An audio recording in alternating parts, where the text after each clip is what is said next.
Good evening, everyone. I almost forgot to unmute my microphone today. This is Gregor. Welcome to the stream. And today we're trying out a new way of doing things. Remember when I said I was gonna be doing the this day in gaming thing on the start?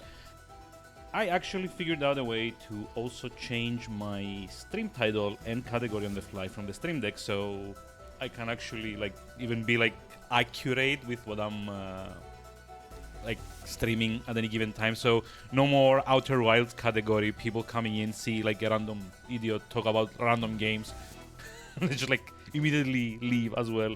So yeah, now we get the full semi-automation package. As far automation as my left hand can give me on because my Stream Deck's on the left hand side, over here. But yeah, let's get started with it. Thank you for the lurk from Ghost Rider. And when you're back, how are we doing today? See, I remembered. Also, Jungle Robot, how are we doing today? Once you back with your glass of water. I'm also very curious about Hydration Bot. Did they just discontinue that project or something? I'm not actually sure about that. I don't use that because I don't need a hydrate bot. I'm basically like a human version of a sponge, especially during the summer. I kind of need constant hydration. So yeah, no need to remind me of that. Also coffee, of which we I like to show this off, the coffee emotes. But yeah, let's get to this with this day in gaming. September, I can speak, 22nd. What games did we get today? Which is kind of hypocritical of me because I almost never get stuff on launch, outside of maybe 10, 15 games at most that over the years I've gotten on immediately as they launch. So yeah. This is more like a list of future backlog games for me. Oh, dear Lord. Yep. Speaking of which, another... Yep, see? Automation. Love it. Not automation, but at least semi-automation. But let's get to it. September 22nd. We start in 1995, 27 years ago, when we got International Superstar Soccer Deluxe, coming out on the SNES in Japan. No idea what this is. I'm actually going to look up the Wikipedia entry for this. I mean, it does look pretty though. So yeah, let's see. International Superstar Soccer Deluxe, known as GQ World Soccer Fighting 11. Oh wait, is this the ISS? It is! It's the very first... Well, actually it's the second, apparently. The second ISS game, International Superstar Soccer. I never realized it was this old. It's one of the first Konami games that I'm aware of. Probably not actually one of the first Konami games, but one of the first that I know of. As a series. So yeah, known as GQ World Soccer 2 Fighting 11 in Japan, also known as ISS Deluxe, is a football video game and a sequel to International Superstar Soccer, developed and published by Konami. This series would eventually go on to... This is means that this is not in the wiki. This series would basically go on to be the only well, not the only, but one of the very few series that Konami kept publishing and developing as years went by, after they killed off Castlevania, MGS, a bunch of other smaller ones.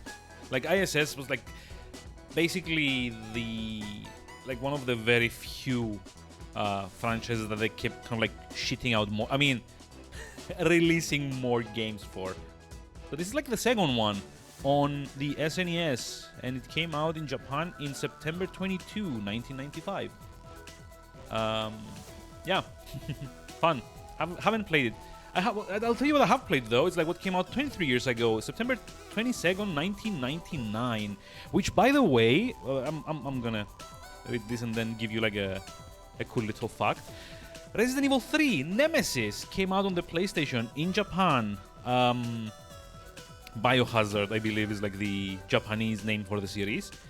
it's the I don't know, was it like as critically acclaimed as Resident Evil 2? I think like 2 was probably like the high point until 4 came out. So 3, I remember it had like this unique, like the whole idea behind Resident Evil Nemesis was like the whole unique selling point was that you had the Nemesis project, which was like the sorry, like a Mr. X type tyrant from like the second game. So if you remember in Resident Evil 2, there's like 2 protagonists, and like you play their respective chapters in order. So you just like choose whether to do Leon's chapter first or Claire's chapter first, and whoever character you do the second part with,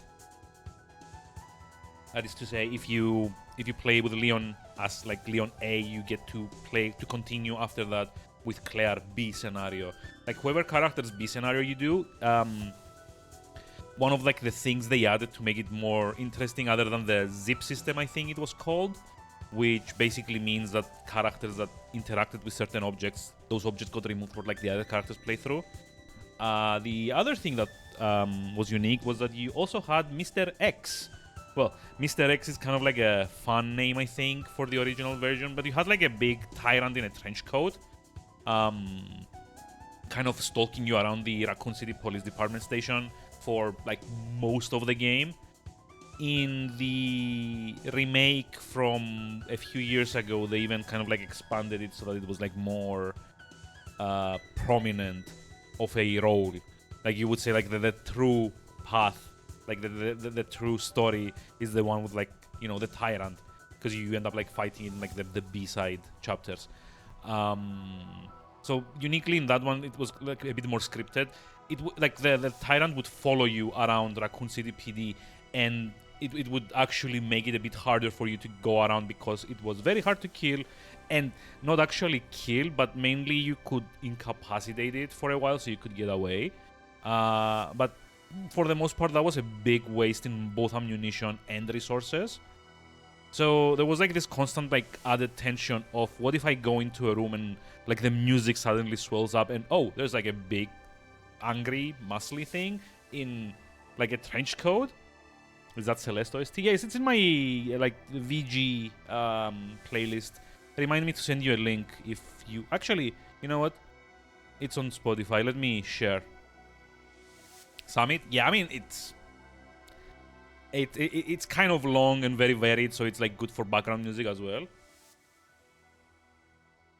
But here's like the playlist for the whole thing. If you want to hear it on Spotify, I've got like a few other things, and I usually add a couple of songs per week, so it does keep growing.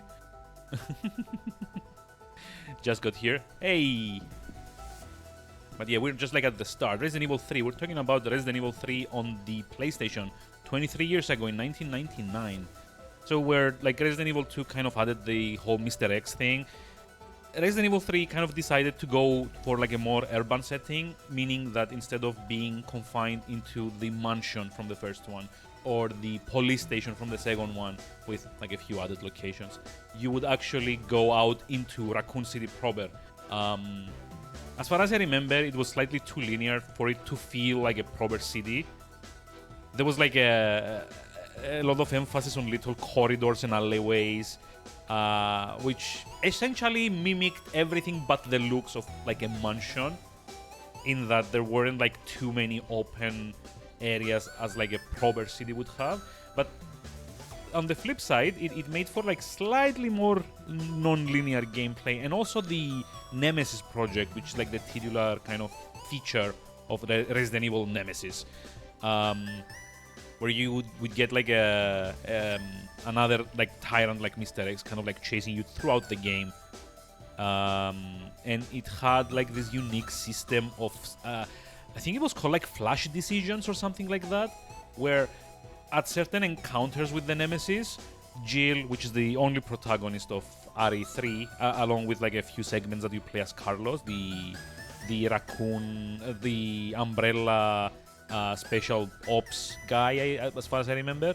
But yeah, these like flash decisions would be like certain points in the level where you would like the time would freeze. It would go to like like a negative image, like of like a photo, I guess, of the frame, and you would get like the choice of like either trying to run away from Nemesis or like stand still and fight.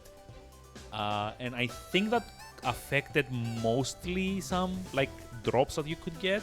I don't think it affected the story much. I don't really remember. I haven't like played it in 25 odd years or something, but it was still very successful and very stressful. And also, yes, it's Jill of Jill Sandwich fame. And I assume there's probably also like a porn like movie out there that's got that little thing mentioned, but probably in a totally different context. But yeah, it's Jill from Resident Evil 1 making an appearance in Resident Evil 3 as the star. Making an appearance. I don't actually remember. I want to like play the remake of that at some point. I finished like the remake of 2 and that was wonderful. Just amazing. So like I know 3 is not supposed to be as good, but you know, I would love to have a look at some point. I just sort of own that idea over the years. I mean, it's just there, right? Like it's not even like on the spot. That's you know, it's kind of like an implication of like the whole Jill Sandwich thing, you know.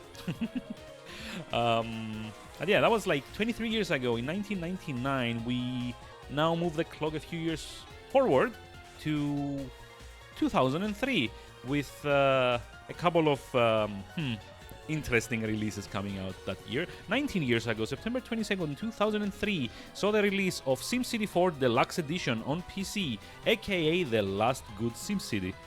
We're time traveling or something? No, I'm just like doing the This Day in Gaming at the start of the stream now. I kind of like mentioned that yesterday, so you know. Although it would be nice to have like an animation here of like a you know, the traditional cliche time travel thing with like the calendar and the pages kind of like tearing off and blowing away. But yeah, hey G-Scorpion, hi, how are we doing today? How's it going? I'm doing This Day in Gaming for free now at the start, so we don't get like flow breaking too much when I later try to land on the sun again.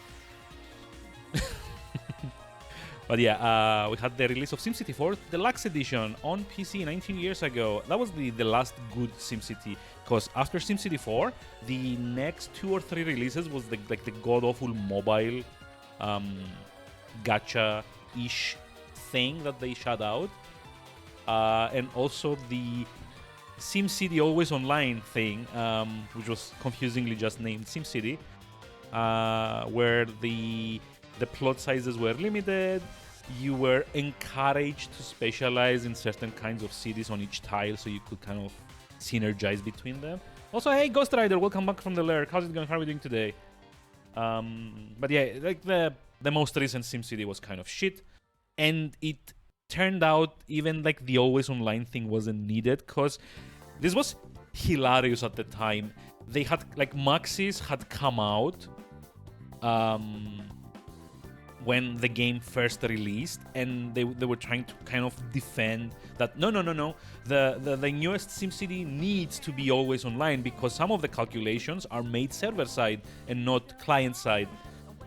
And it turned out that was utter bullshit, because within like 3 hours, I want to say, someone had come out with a mod or like a patch that removed the always online requirement. And that was like a glorious train wreck. On the plus side, SimCity being so shit and EA being so shit also meant that City Skylines got its chance to shine and become like this big all-encompassing SimCity but actually good thing. So yeah, I mean, there's like a silver lining there, like a slight silver lining. So bored you don't want to play anything, so you watch other people play things. But no Rock and Stone today. Out of curiosity, I feel like you're always up for like a bit of that at least. I'm just like asking, like no Maybe, maybe like a few more hits on the all Morkite. You know, actually, like Rock and Stone, god damn it, Deep Rock Galactic would make for like very good pun material.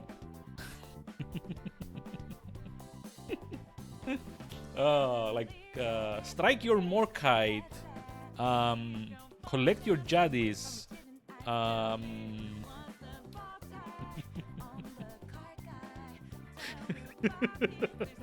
bring Molly home. Yeah, but it's puns. You're not allowed to like be explicit about it. It's like when you say like choke the chicken, but you're not actually like choking a chicken, but you know that. I kind of like feel like Deep Rock would make for like very fun R-rated puns. It's like braid your beard. Connect your pipeline. God. Oh boy. Ride the harvester. Give me the lich treatment tonight. Yeah, that kind of thing. God. Okay, let me get back to this though. But yeah, the same day as the last good SimCity came out. Shots fired.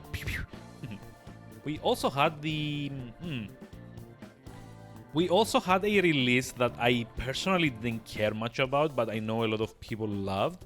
So after like Command and Conquer lockdown on the whole sci-fi aspect and Red Alert lockdown on the whole anachronistic aspect of the franchise, Westwood at the time had decided to also do a more quote-unquote realistic Command and Conquer, which was basically generals. It turned out to not be very realistic at all, but you know, it was actually like a bit more close to like IRL situations, with like one of the factions being modeled after like was at the time like 2000 like Afghan like terrorists at the time. But yeah, it was like the Global Liberation Army or something, the GLA, fighting like the UN or whatever, NATO, China insurgents, yeah, that kind of thing. And yeah, the insurgents was like curiously Arabic insurgents as well. After 2001, games got weird for a few years, like geez. But yeah, 19 years ago in 2003, we had the expansion for Command & Conquer Generals. Called Zero Hour. I've never played any of the Generals games because I firmly believe that if you make a sci-fi / comedy RTS series, comedy being like the Red Alert series, sci-fi being the Tiberium games,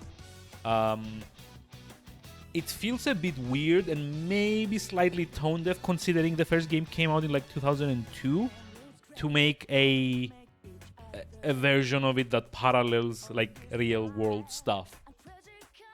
I don't play my Command and Conquers to get like caricatures of IRL wars and events, you know? A lot of people loved it. Apparently it was like really good. We're going to make it Generals 2, but they can't it because it didn't meet the quality standards. I mean, are we talking about the same EA that definitely didn't approve a Command & Conquer 4 to be made? Because that's like a very low bar that didn't exist. Yeah, we're like going to pretend that didn't. They had Toyota Hilux technicals. Yeah, I remember that. With like machine guns mounted on the... what's it called? Machine guns mounted on like the flatbed in the back. But yeah, I really don't track. Yes, I don't really get the point of having like a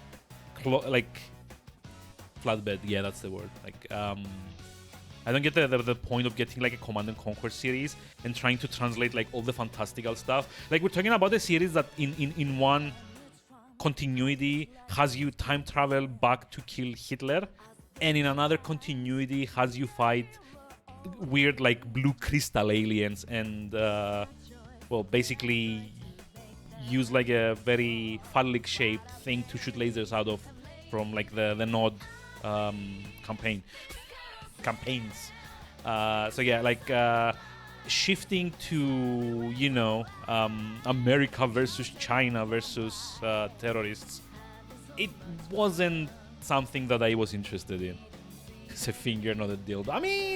I mean, shapes, potato. Which one is the alien one? I think it's like in like the expansion to Command and Conquer 3, and like in some parts of Command and Conquer 4 that didn't happen. You had the Scrin, SCRIN, the aliens in Command and Conquer. They do make like a couple of appearances as far as I remember. I think in 4 they're like a fully playable faction, and in Command and Conquer 3's expansion they're also like playable. But yeah, this is like a series. Oh, they were in the main. I think in the main one they just appeared though. You couldn't like they weren't like a playable faction. Are we talking Grey Goo the prequel? I have no idea. I've never played Grey Goo. I really need to. I bought it on release and then I never played it, as with like a lot of games actually. But no, there's like if you play 3, you'll see them in certain points. They tie into Kane's background and into like the whole appearance of Tiberium as a resource.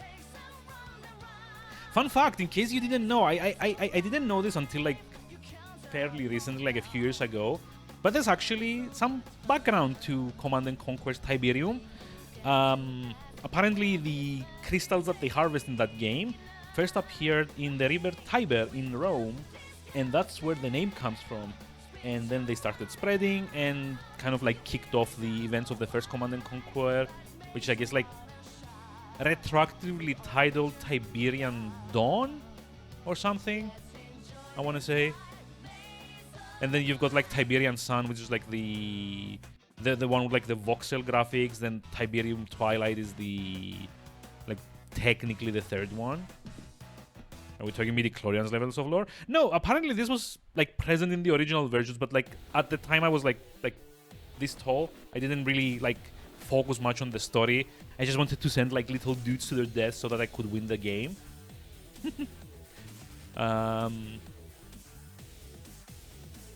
But yeah, it has backstory, and I was like very interested to find out because I was always curious as to why exactly it was called Tiberium. But yeah. 0 hour. This talk code was a joke. Yeah, it was Kane's Wrath. I do have them like there's like the two like white boxes here. This is like the there we go here. Oh, Scrin were like only playable in the main game. Okay, fair enough. I might be misremembering things. Hold on.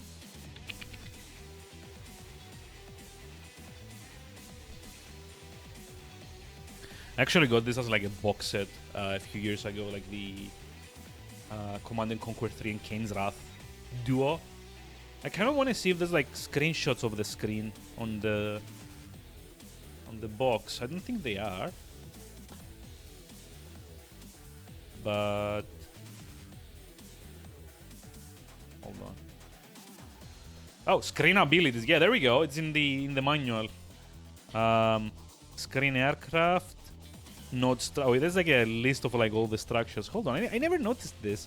Like at the time where like the game releases kind of transitioned into like DVD boxes, I didn't really care to like check the manuals anymore because usually there wasn't anything in them.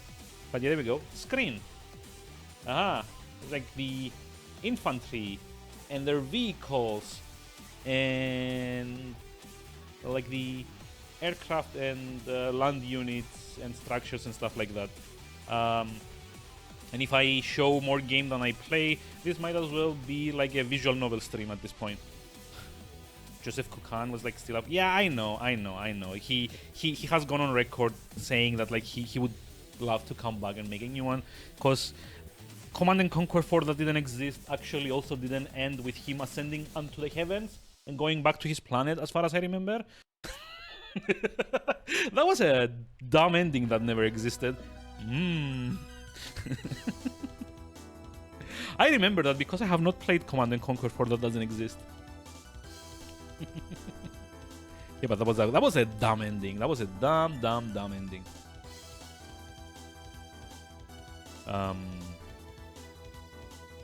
But yeah, I really can't see the point of generals. Only so I don't YouTube.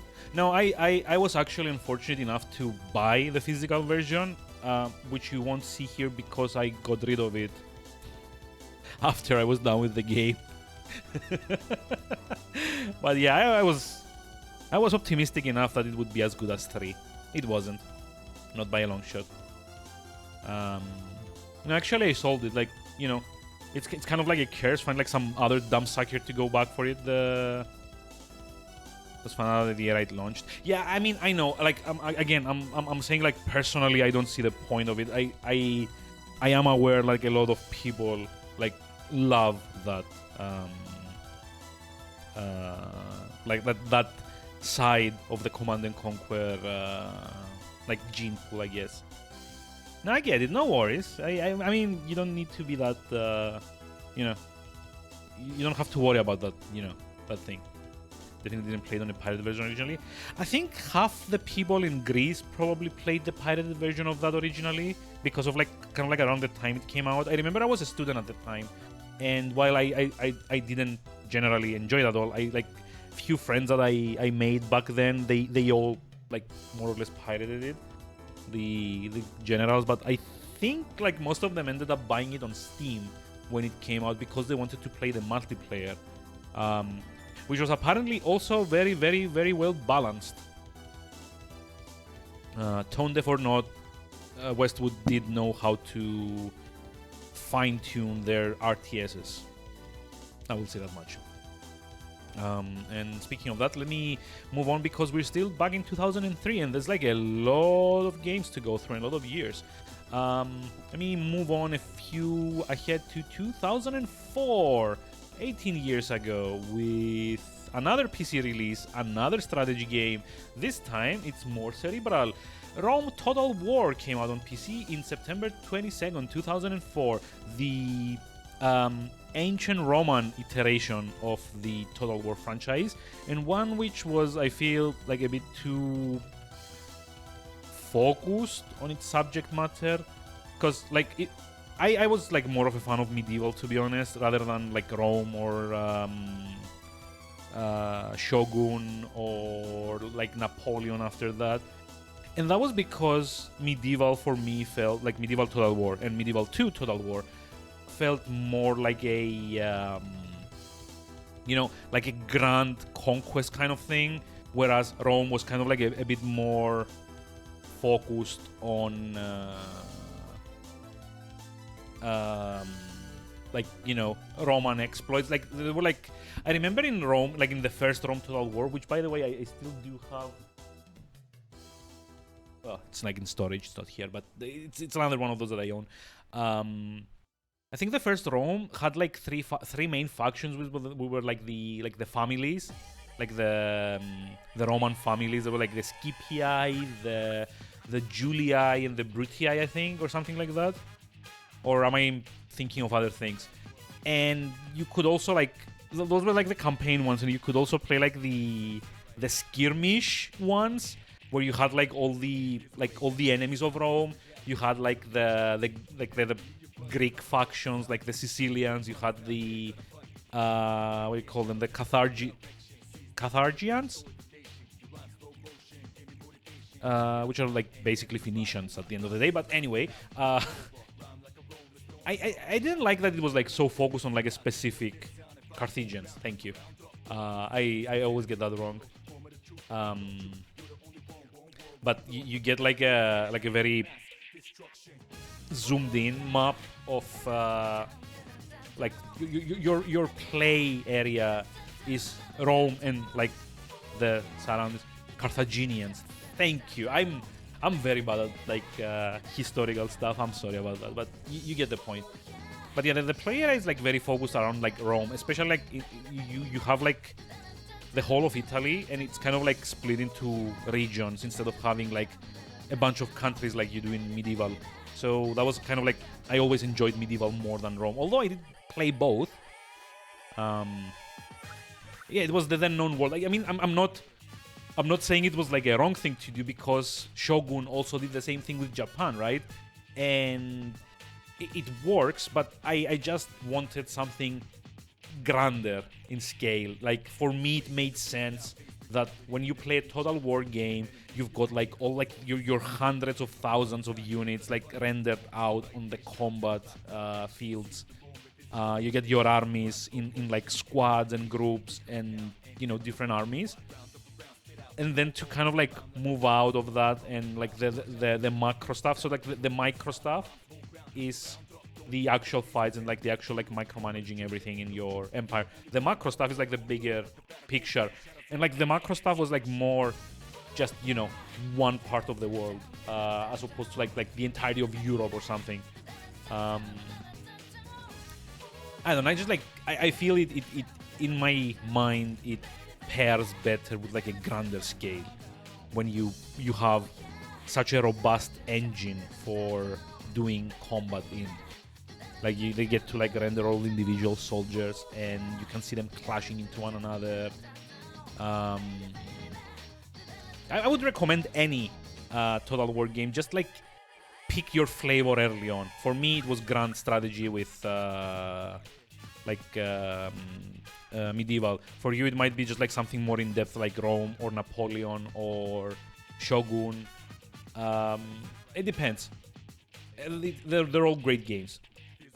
Speaking of great games, another thing that came out on the same day, which is kind of weird, was Tales of Symphonia on the PS2. And I never realized Tales of Symphonia was also on the PS2, because in my mind, Tales of Symphonia is like the quintessential GameCube game. It was the JRPG, I think, the third-party JRPG that got the most, what's it called? The most publicity back in the day. And I never really realized it was also on the PS2, which is weird.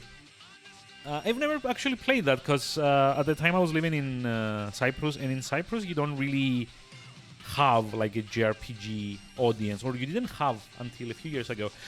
So these games tended not to be imported generally. What we'd get was like mostly like sports titles. Like I could easily go into a store as a kid and buy BMX XXX for the GameCube and not Tales of Symphonia. Although arguably the second one would probably be better for me. But yeah, I have it on Steam. I think I got it as a tie-in with Zestiria. Like they were bundling the whole thing to kind of like promote Zestiria at the time. Or was it Berseria? I don't remember. But I still haven't played it because the port isn't that good. And I kind of need to tweak it a little bit with a program called Special K that injects like DLLs into the whole thing to fix some of the more aggressive issues like crashes and stuff. I don't know if I could recommend it. Like older Tales games tend to be a bit more grindy than what's good for them, but otherwise, probably have a look. It's an iconic game of the era, and probably for good reason too. Even though we're probably too dumb to know better at the time, but let's see. Let's move on to the next year, September 22nd, 2005, where Ultimate Spider-Man came out on GameCube and PS2 17 years ago. This, I think, was like the third 3D attempt at Spider-Man. I'm not sure if this is the one that's based on like the Sam Raimi movies, or if it's the one that's based on the like as the name says, like the Ultimate universe, like alternate universe. I think it's actually based on like the Ultimate comic book series, which is like an alternate what if series to like the original Spider-Man. I've not played this one, honestly. I didn't even know this existed. Like in my mind I was thinking of the Sam Raimi one tie-in, like that was on PlayStation 2 as well, which was also really good. This one I do not know. What I do know though, another segue. is what came out in 2008, which was Mega Man 9 on the Wii. What you say, like a Mega Man game in 2008? That's not X or Z or like whatever. I guess Azure Striker Gunvolt, Mighty Number 9. No. So, back in 2008, 2009, 2010, around those years, Capcom was trying to bring the Mega Man franchise back to like the limelight. So they decided the best way to do this, and arguably a kind of like successful way to do this. Come on. No, I'm not saying that. No. Bad Ghost Rider. But yeah, Mega Man, they needed like a return to it. Like it wasn't like the series was kind of like out of the spotlight for a few years, so they decided to try and revive the series. And the way they decided to do this was by making sequels to the NES, and arguably I think Mega Man 8 was on the SNES. But yeah, they tried to like make sequels to those, and Mega Man 9 and 10 were released on the Wii in 2008 and I think 2009 respectively, done in the old NES style, that is the 8-bit graphics with chiptune music, very, very slow controls, and very unforgiving. Apparently they were very big hits, and I've not played 9 yet or 10, but if they just manage to emulate their like old style of game, it would probably work. Took some time for the music to catch up. Yeah, I mean, this is like kind of like randomized, I don't control it. It was in topic for like 20 minutes ago, Jesus Christ. But yeah, this eventually, like Mega Man 9 and 10 eventually made their way to like Steam, PS4. I think there's like an Xbox One version. I'm pretty sure there's like the collection is also on Switch. So yeah, you could probably have a look if you're into self-flagellation. I mean, if you hate your, I mean, if you like challenging gameplay. I think I have like the first collection, which is like 1 through 4, but yeah, I don't know if I like own the other one. For me, honestly, the X series is where like Mega Man kind of got its pace on, and then like Zero, basically the Zero games, kind of tried to like mix more RPG elements into it. And then they kind of shut the bed with ZX and ZX Advent, but those are different things for a different day. Anyway, for this day though, 14 years ago still, we also had another release, which was Sid Meier's Civilization 4 Colonization, which is the second expansion, I want to say. I don't actually remember. This one kind of like, as far as I remember, expanded the scope of making like colonies and city-states and stuff like that. I say I think because by the time I got Civilization 4, I had gotten like the Game of the Year edition, which had like everything in it, and actually came in like a sweet little like book.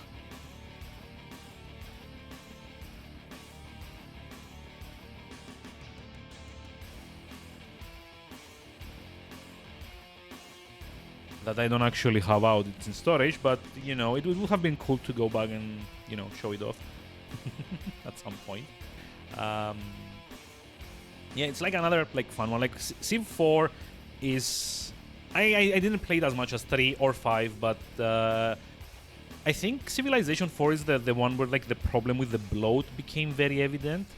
I remember it's also the one that a lot of people had a lot of trouble getting into because of how bloated everything was. It's like so many systems and layers built on top of one another, then at the end of the day, it takes like many hours to just get the basics down because of how everything is interconnected with one another.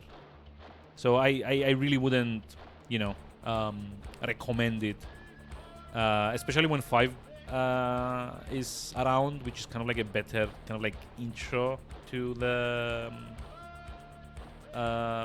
series as a whole. And speaking of series, 13 years ago, 2009, Xbox 360 saw the release of Halo 3 ODST. I have no idea what that means, and at this point I'm very curious. I'm very scared to even ask.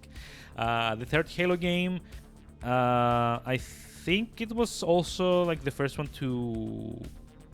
No, wait, it wasn't the first one. Was it like was ODST like the first one to make it to like Xbox 360 to be like released on Orbital Drop Shock Troopers? Wow. Well, no wonder they want to abbreviate that. That's like such a mouthful, and not like in the good way. I mean, it's weird. I don't like. I don't know if this was like the best title for a Halo game. I've not played it. I've only played the second Halo game so far and the first one on the original Xbox, but that's actually about it. I hear like all of them have their fans. I wouldn't really know. If you've played it, let me know what it looks like. I think I have the collection on Steam, and at some point I maybe should make some time to play through those.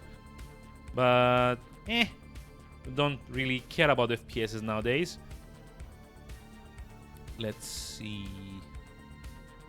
There was it's like a nice one for Ghost Rider specifically. 12 years ago, saw the releases of 2 games in September 22nd, 2010.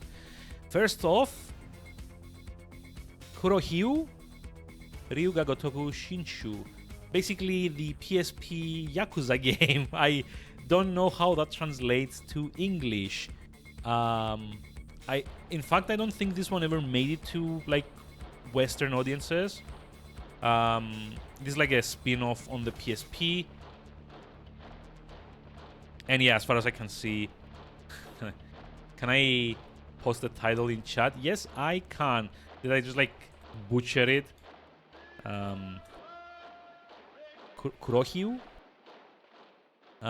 It's basically like the wiki says it translates to Black Leopard, like a Dragon New Chapter. Sure. And apparently this all only made it out on PSP in Japan, Asia, and like certain like regions therein. It also had a sequel apparently. Hey, you know, maybe this is what's gonna be ported to Steam next after like a Dragon Ishin comes out. You know, maybe. Like the way things are going, it's not like that bad of a bet. The wiki says that this focuses more on like one-to-one like brawls. I don't think that's like the best like way to go, honestly, but someone that's like a fan of the series would probably tell me more. What I could tell you more about though is what also came out on the same day 12 years ago was Final Fantasy XIV Online. Not to be confused with Final Fantasy XIV Online: A Realm Reborn, because this was the original release, the botched release of Final Fantasy XIV, the one that infamously tanked Square's stock prices. Sorry, whoops. The bad FF14, yes, the one that was so bad that they had to scrap it and redo it all over again. Apparently this one was like awful. They tried to go for like a much more grindy playstyle, like much grindier than Final Fantasy like 11. Which one was the other MMO? It was like 11, right? It was just like bad all around. Like it's like a lot of people hated this one, and you know they had to spend like a couple of years trying to get it right. Until it eventually released again as Final Fantasy XIV: A Realm Reborn to signify that now this was the good one. And it was the good one because Final Fantasy XIV still goes on to this day and still gets expansions.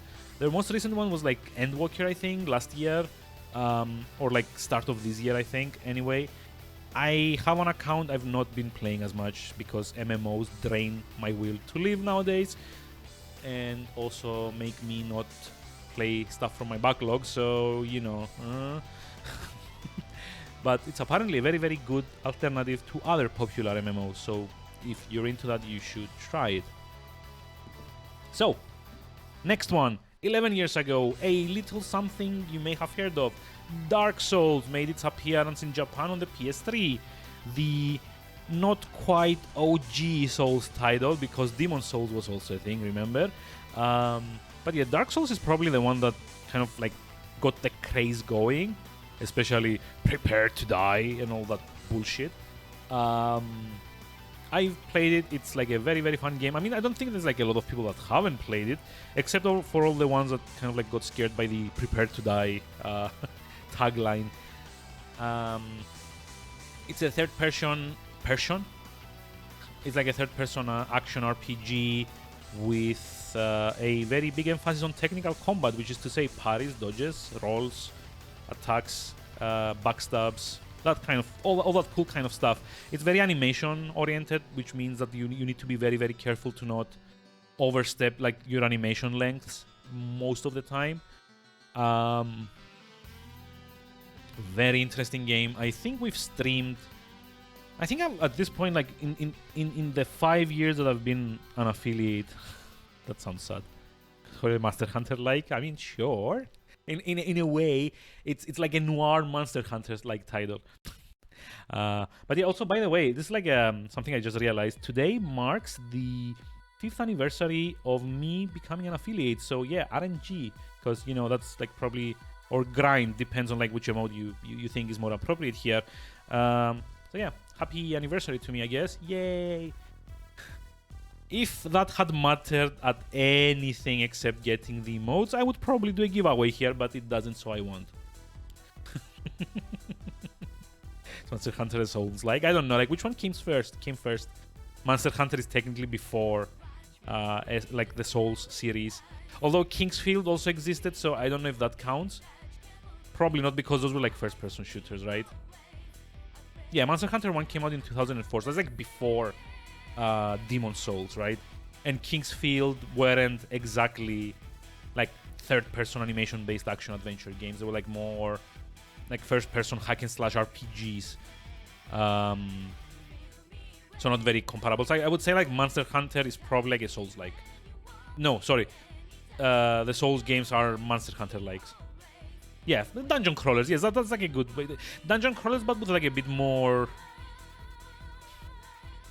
From Software thrown in for good measure, for lack of better word. Like From Software has like a very specific style of game that they make, right? So it's really hard to like describe it without like breaking it down into like all the individual things that they do that somehow kind of like come together and mesh more or less well. I'm pretty sure I've seen you stream one of the Kingsfield games. That made me not want to stream them myself or play them. So thank you for your service. But yeah, like, if you haven't heard of this, please come out from under the rock that you have been living for in the last 12 years or so. And while you're there, before coming out, please also bring me a copy of Ico and Shadow of the Colossus collection. All the games? No, I didn't say all the games. I'm pretty sure you streamed one of the Kingsfield games. And from what I've seen, I don't want to play them. The Soulsborne genre. Oh yeah, please don't say that when Raiken is here. I think he's gonna like explode.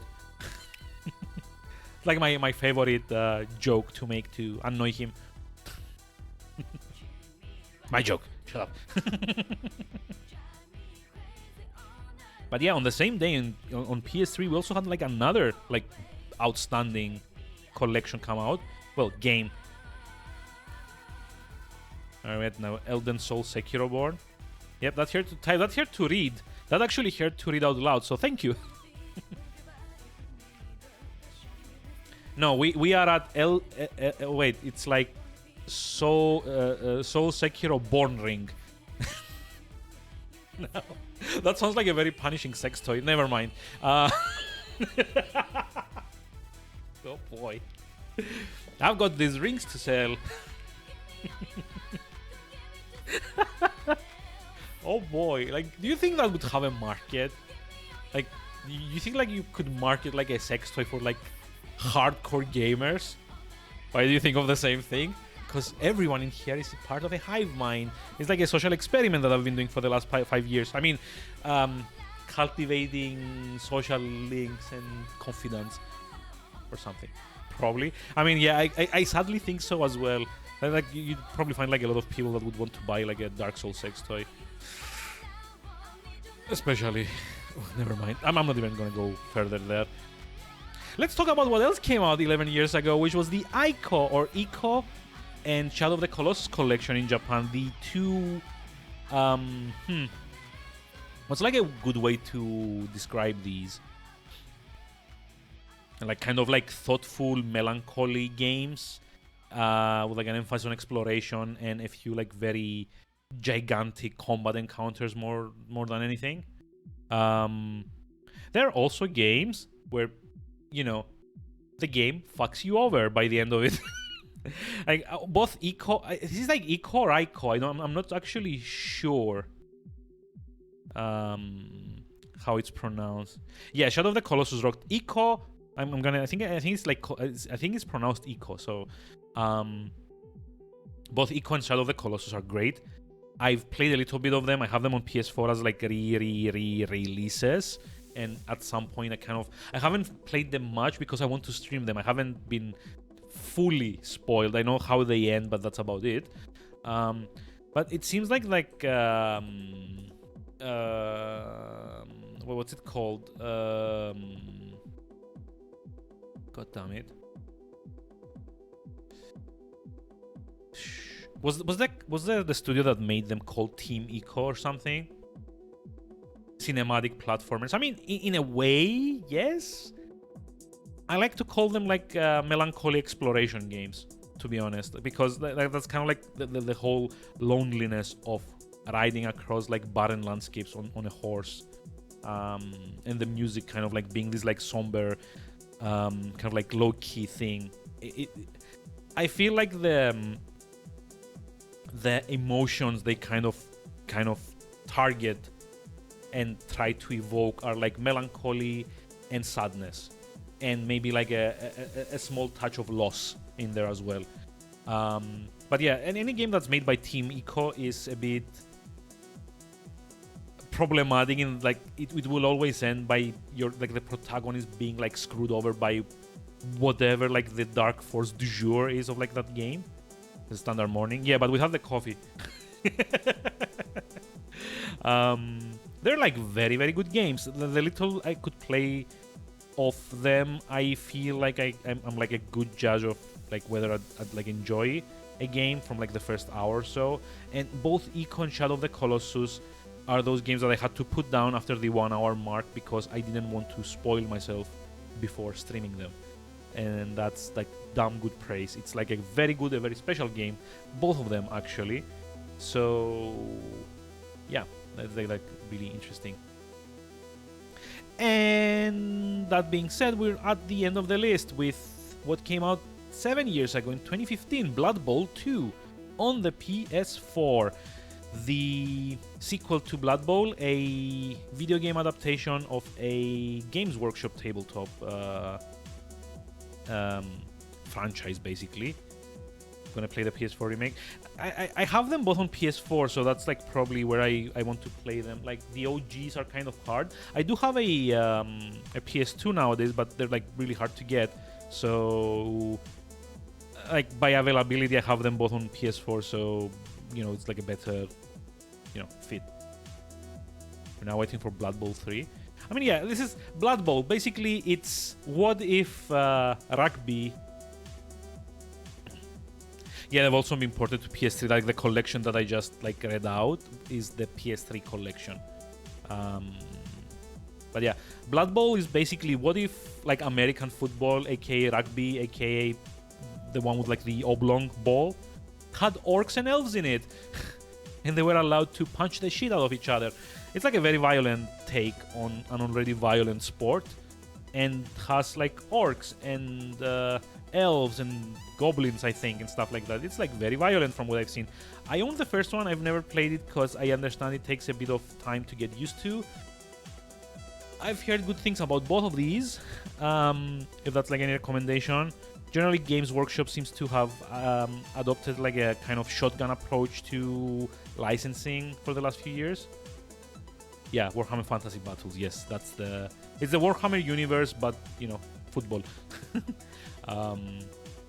But yeah, Games Workshop has like taken kind of like a shotgun approach to licenses in the last few years, where they would more or less license everything out to anyone. But the way they do it, they cut it down into small sub-licenses.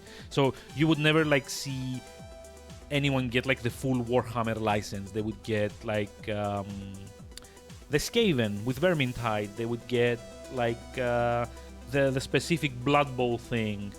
They would get there's like the most granular one I've seen.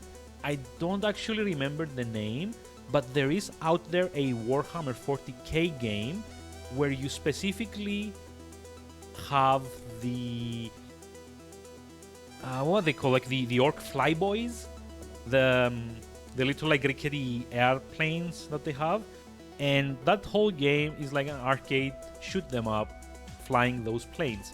That plane. That's like the smallest subdivision of like a Warhammer license that I am aware of. I think it's called like WAG or something. No, it's not WAG. Hold on. It's on Steam now. It was originally like a mobile game, but they ported it. Yeah. Oh, there we go. Warhammer 40k Daka Squadron. I tried the demo for this. It is not a very good game. The controls just like take all the fun out of it. But honestly, it was well, from the demo, not very good. Like you can check it out on Steam if you want. It shows that's like a mobile game in like all the wrong ways. Good graphics generally, but otherwise I don't find it like very fun. I tried the demo. Maybe the full game is like better. I got the license agreement for Blood Bowl. Yeah, Cyanide. But yes, that seems to have been like Game Workshop's kind of like licensing approach. Just like give little sub-licenses to every single developer under the sun that wants it, and let them go ham with it. Which is why we've gotten like such an inflow of like Warhammer games in the last few years. There was like we started with like Dawn of War, then it moved on to like Space Hulk, got like a remake, remaster, re-release, I guess. There was like the Inquisition one, I don't remember its name. There was like the FPS one in the Junkyard. There was like the Squadron thing. Yeah, more bad games than good ones, but I think it's like the correct approach because they get more visibility for their franchise in general, and people generally tend to remember good games more than bad games in the long run, unless those bad games were exceptionally bad. Like we all know like the big fails of the game industry over the years, like SimCity or what's it called? I forget the name for it. E.T. Star. Yeah, that didn't come out. I'm not gonna say it out loud just in case I summon fanboys. But that one as well. Like if it wasn't like a colossal flop, people tend to forget it after a few years, while the good ones stay in people's memories. And if you get like at least like a couple of good ones, it far outweighs like all the shitty ones that you may have released. Yeah, it has failed the audience. It has failed its audience, not the devs. At least in my experience. Like even like 10 to 15 years later, we still remember like the Dawn of Wars. We still remember Space Marine. We still remember all the Daikatana and Duke Nukem Forever. That was the one I was trying to remember, like Daikatana. So yeah, thank you for that. But yeah, I think it's like a good approach to kind of like license it like in small increments. Like Vermintide still has like a decent following, and that I guarantee you has done a lot to bring attention to the fantasy Warhammer side of things for Games Workshop. And And you know, money is money. You get like, you know, you license it, you give them out some like expertise in like the lore and stuff, and what you get in return is like a lot of royalties, because you know the Warhammer, the Games Workshop licenses do have a lot of funds as well, so there's like some guaranteed money in it and the potential to get a lot of good publicity. So well done for them. I wish like more physical media companies did the same thing. Waiting for Darktide, the 40k equivalent. Oh, interesting. I might actually try that, like a sci-fi version of Vermintide. I think I would prefer. Yeah, and also I need to conclude this. We've been at this for 1 hour. Wow, haven't seen. No, I tried to avoid trailers for anything, to be honest, if I can help it. You know, it brings me more surprise and joy to go like on Steam one day and be like, oh, hey, it's like a thing that's interesting and I might want to play. Because like for the last 10 or so years, like invariably trailers and publicity stunts and, you know, general marketing tends to be 1, very spoilery, 2, very bad at adjusting expectations, and 3, very dishonest most of the time. So I'd much rather, you know, step back, not try and be, you know, too excited about things. Like if I hear like something comes out, like Persona 5 Royal comes out next month on Steam, then I would probably get like moderately excited, but I don't like, you know, I don't watch trailers if I can't help it. That might change in a few years that I don't get like a lot of access to my trusty PC, but you know, for now I still have a backlog to work through, so it's not like I'm hurting for entertainment either. We're going to eat some dinner. Enjoy. I'm going to randomly assume frozen pizza again, but maybe not. Maybe it's like something like, you know, kebab today. I'm looking forward to hearing it when you're back. But yeah, we've got like just one more in September 22nd, 2017, 5 years ago. Pita with ham and salami. Nice. Some mayonnaise hopefully in there as well, and maybe some tomato. I'm hungry now, damn it. But yeah, 5 years ago, 2017, we had Pokken Tournament DX come out on the Nintendo Switch, aka the Pokemon fighting game. This has been described to me as like a cross between Pokemon and Tekken Tag Tournament. I don't know if that's accurate or not. I think it was originally a Wii U game that got a re-release on Switch. Honestly, don't really care about it that much, and I think with that we are done for this day in gaming for September 22nd. Let me go do a couple of things, one of which is to slowly fade out the music. Another one which is to change the title to Outer Wilds.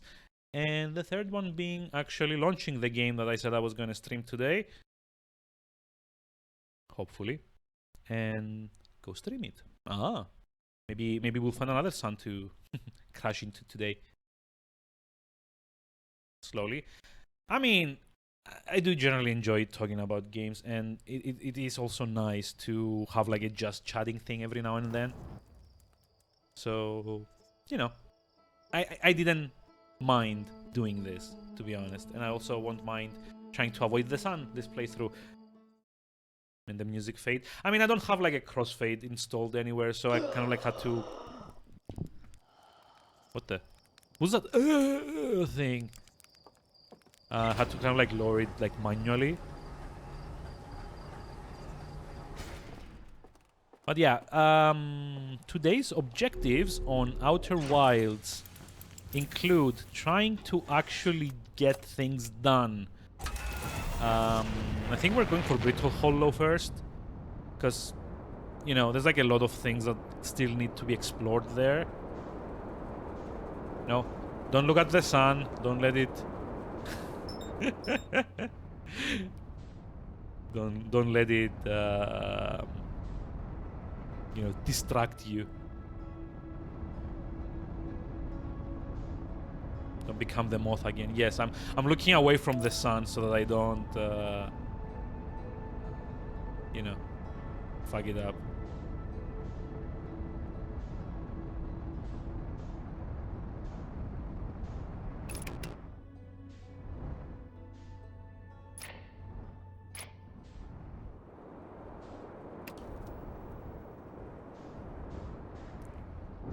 Oof. Okay, that was... Try and like land it here. There we go. Not a very bad landing for once. The landing camera is lagging the stream. Oh wow. What the? What the? What?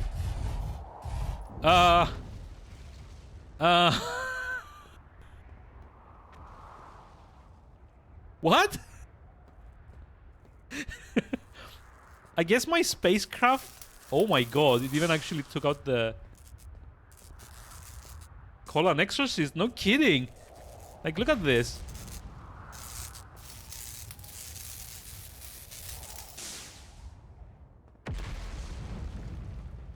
Maybe I shouldn't have landed like this way, but...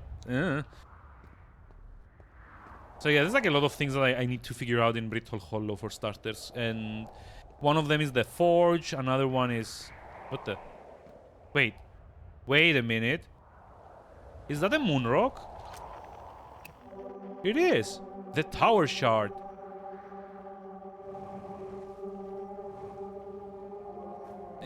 Okay. Need more velocity here.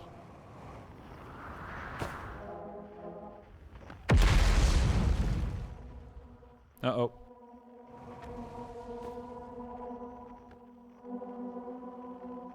Yeah, it was one of the quantum trees spawning in my ship, I think.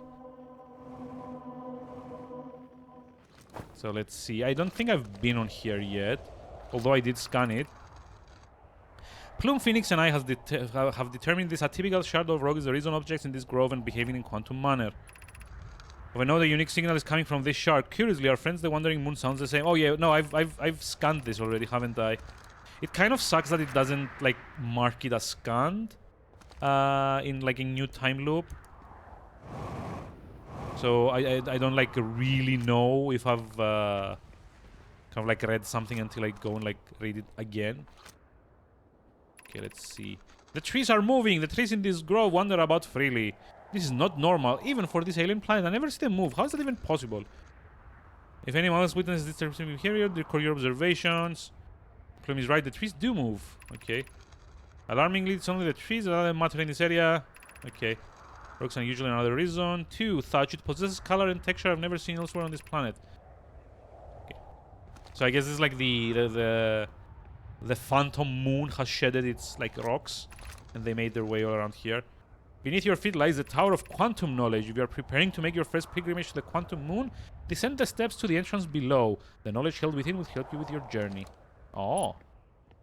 I'm interested. These are things we haven't seen before. Get like shiplog updates, finally.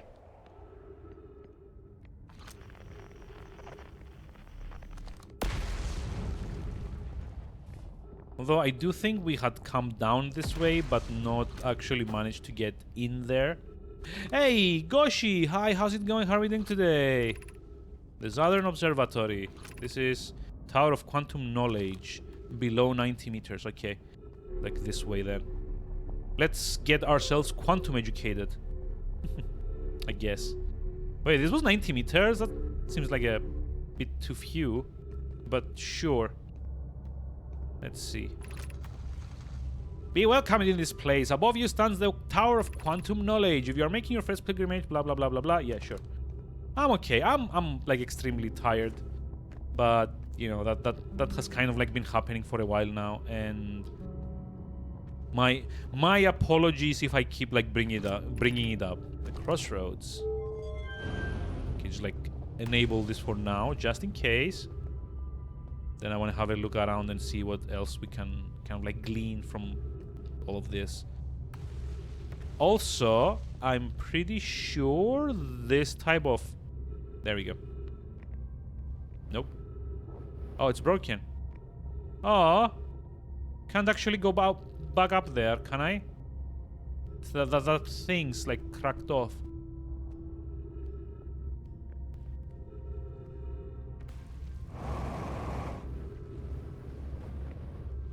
Yeah, I don't know if I can like make my way up there, to be honest. Like there has to be a way, right? But how?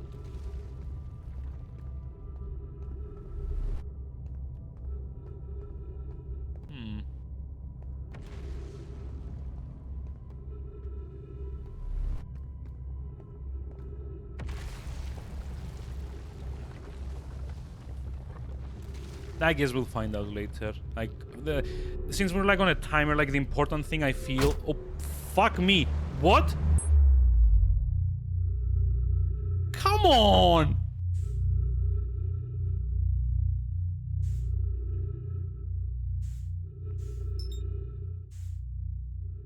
Come the fuck on! What the hell is that thing? I'm catching up. And trying to like see what the fuck this is. My death apparently, but sure. Yeah, I keep getting hit by things. Like what the?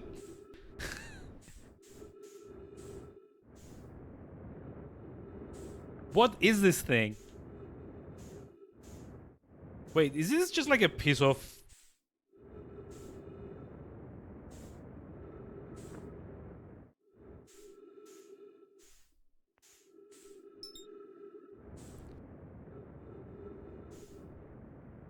This is just a piece of brittle hollow, isn't it? As like something like decided to crash into me from the planet. Like it decided to shed into me at like the exact moment. Oh my god. Oh no. I overshot it by a lot. So wait, like are these like all pieces of brittle hollow? No friction in space. Yeah, I know. I know. I just like I was trying to figure out what that piece of shit that piece of rock that hit me was. Which is why like eventually ended up not what the come on.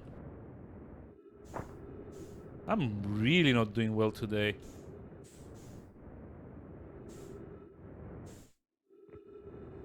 Not impressed? By what?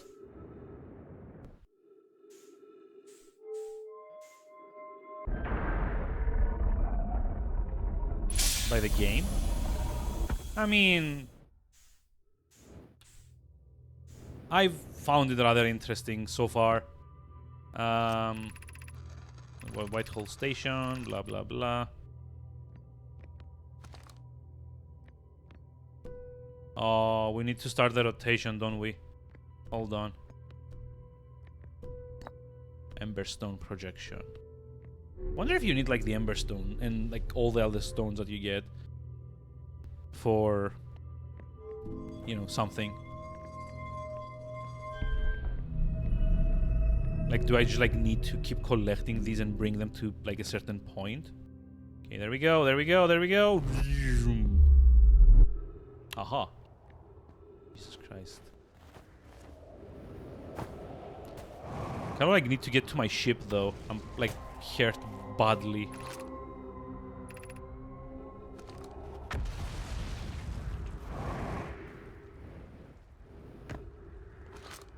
Let's see, this is the Hanging City below. Oh, yeah, this is like the one that's kind of like caved in. This is where we ended up just before we perished on the final loop yesterday. Yep. And by the looks of it, we should be at about like the halfway point. Like it does look like it's about to become like a red dwarf.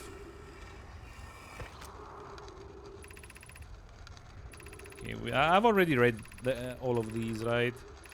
Scan, scan, scan, interval, yeah, high energy lab. This is like the one that like gave me the hint to go to the high energy lab.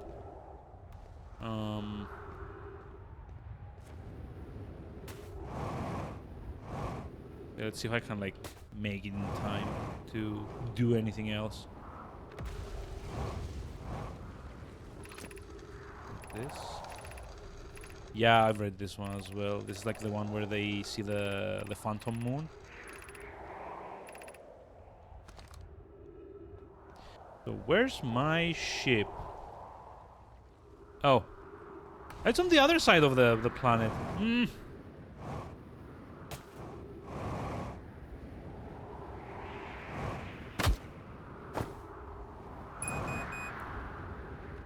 That was not smart. But then again... Oh, wait, no, this is not the right way to go. Because from, like, this side is where, like, everything is already kind of, like, blown up, right? Oh, this is the side that cracks first. Using oxygen as propellant. Yep. Fact.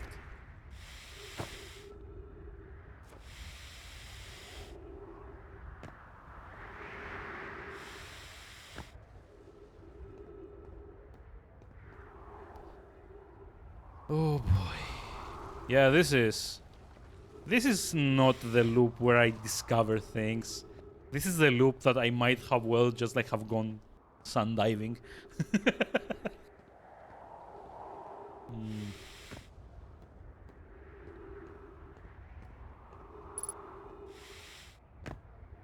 Oh boy. My oxygen is running out. I mean, I could technically walk the 300 odd meters that it needs, but it... Fuck. Without any propellant, it's a losing proposition. So, yeah. Think this is actually... think I'm trapped in here. Cool. Yep.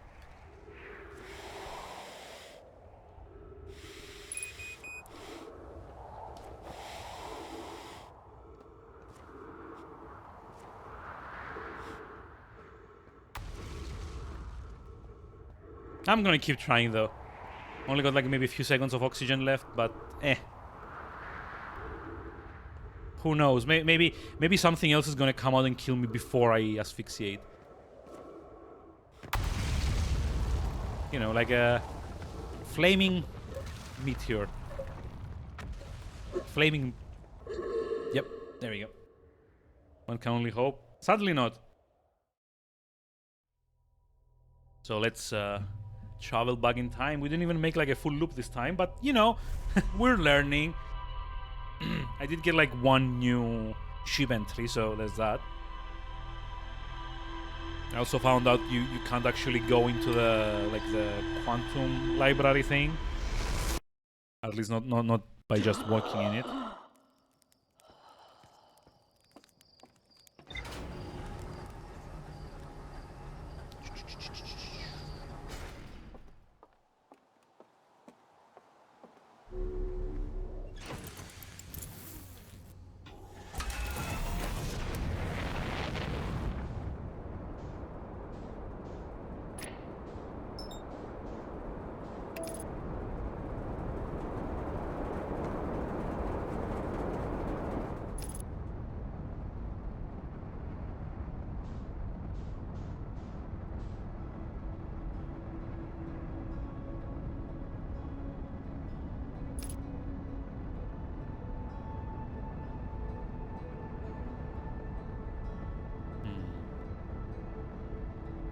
Okay, let's see. Where should we Oh! Wait, is that like a gravity cannon? It is.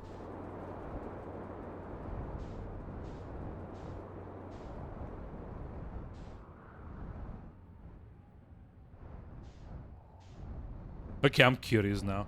Hold on. I'm curious. Can I just like land in this?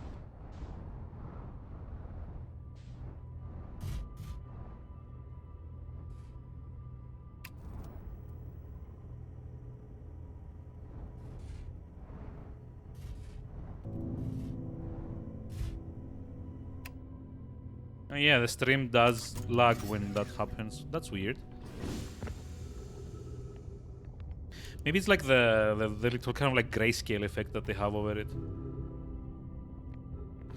Okay, let's see. The Southern Observatory, south something or another. Okay, I'm curious. There's like a thing that I kind of want to try. So considering this is called the gravity cannon, I wonder if you can just, you know, give it like a boost or something. The shuttle is currently resting at the Quantum Moon. Activate the gravity cannon. Yes, let's see. Can I shoot the lander at the moon? Whee! Wait, achievement? There goes the ship. So I think I just shot my ship out into space.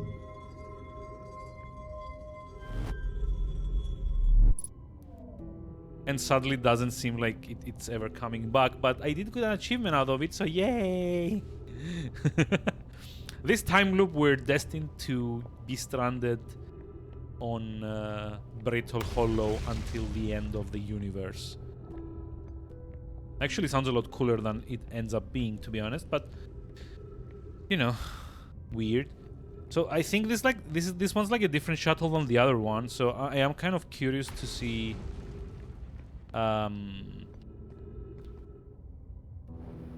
what happens after. So what's up here? Oh, trees. There's trees. Hey. Oxygen. I get to not suffocate to death. Also, I've been in here before. This is the library on like the top part of what do they call the floodworks, the something or another. Yep. I'm in a shuttle. I'm ready to make the pilgrimage to the moon. It's exciting. You're almost ready, but there's still one more rule you need to learn. Come see me at the Tower of Knowledge. The tower is on the opposite side of Brittle Hollow. If you follow the path west to the crossroads, you can reach the tower from there. I'm grateful for the direction, Bells. I'll see you soon.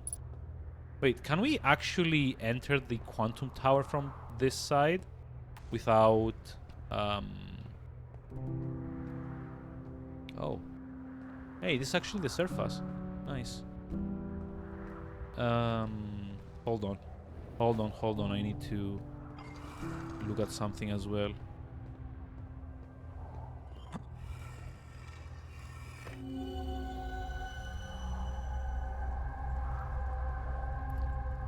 Oh, okay, yeah, this is the Quantum Tower. How do I even get up there? I mean, it's kind of like open from above a bit.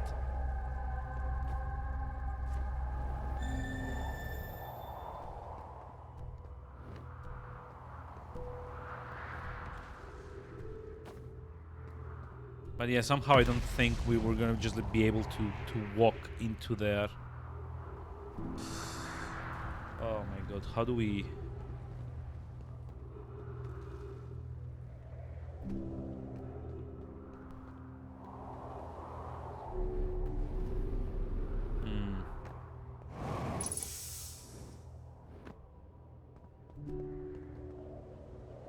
Why all the wind? I mean, I'm not actually sure. Though my GPU seems to be maxing out for some reason again. That was painful. This... Yeah, okay, this is the gravity cannon. Actually, I want to check it out before anything. I'm here. After watching it wander the skies for so long, I'm about to stand for the first time on the Quantum Moon. As expected, my shuttle has landed at the moon's south pole. Yeah, okay. We don't know why the Quantum Moon always welcomes its visitor at the south pole. Okay. As a child, I consider such unknown sinister. Okay, I am ready. Like, I don't know if I'm ready myself, but... Like, I don't even know what, like, these controls do.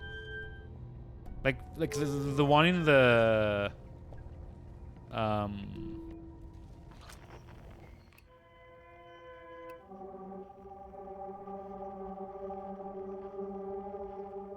The one in the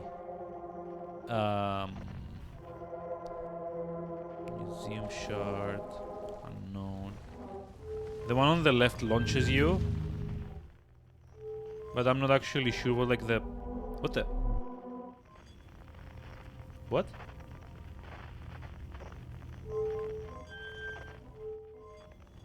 Not like sure what like the one on the right does, or like the one in the middle.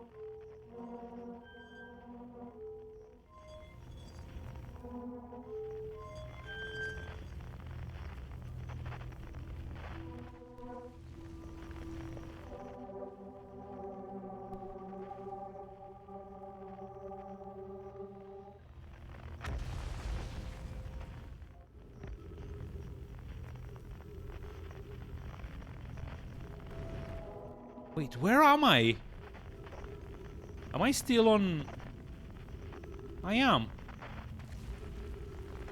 Okay, so like the middle one, I guess, teleports you back to like the platform. That's like fair enough, I guess. I really don't get how you fly this thing though. Like it's a shuttle. You should be able to kind of like fly it around. It's okay. The left one launches you, right? What does the right one do? Oh, wait, it stayed?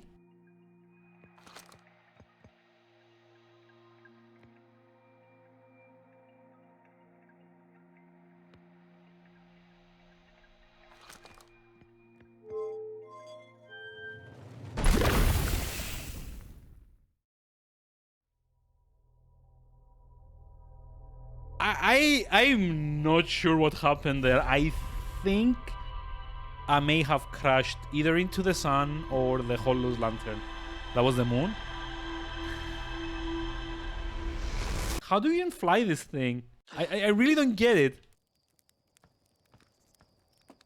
There's like 2 shuttles in the game. The first one, I think I launched myself out of the universe. And the other one, I just got obliterated. Yeah, I think it was like Hollow's lantern as well. That's like the flaming moon that like orbits around Brittle Hollow.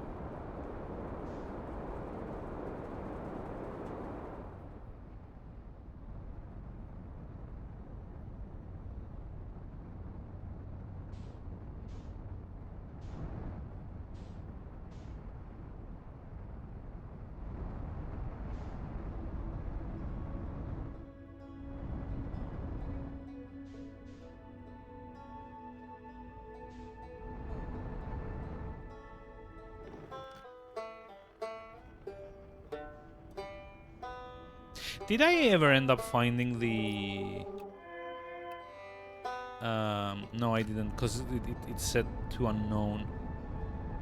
So yeah, I probably never found like the banjo guy on Brittle Hollow.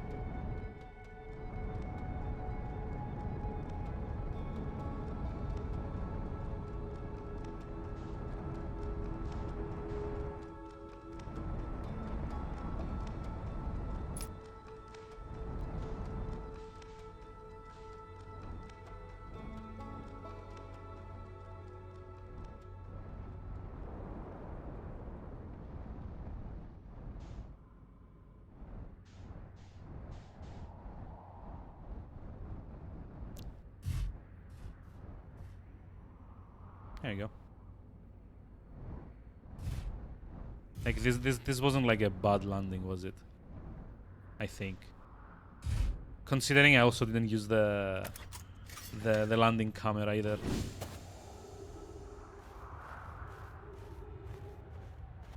So I don't think I've been to this particular like structure.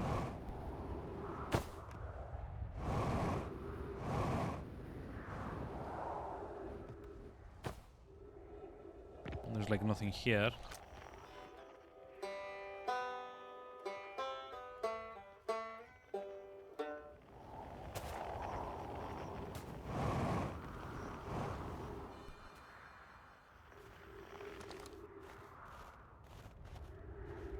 Is there like an entrance to this?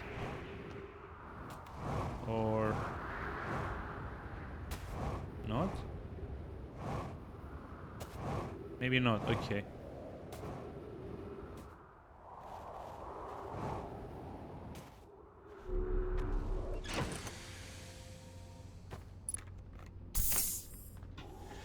Let me see.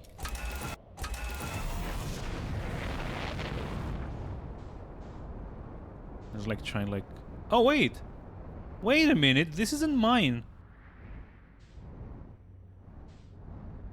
Oh. Also, I just moved my ship at the very, like, opportune moment to not get it obliterated by, what's it called?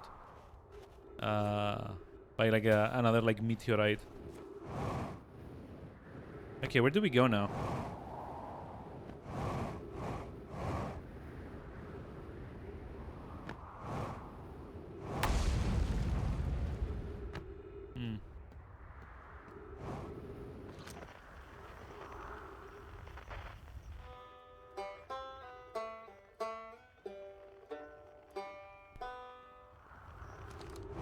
Okay, I think...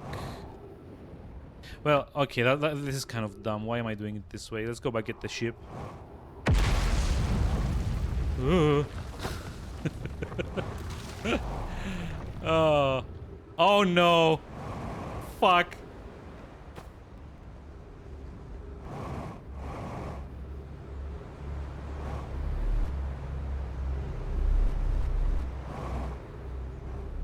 Okay, this is the forge. That's a black hole. Bye-bye.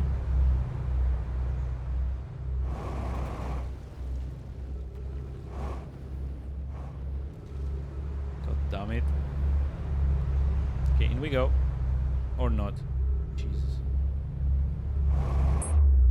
There we go.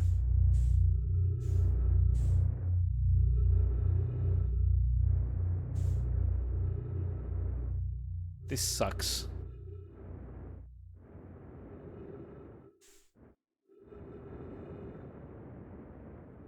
Yeah, Whitehall Station. I'm gonna be seeing like a lot of this.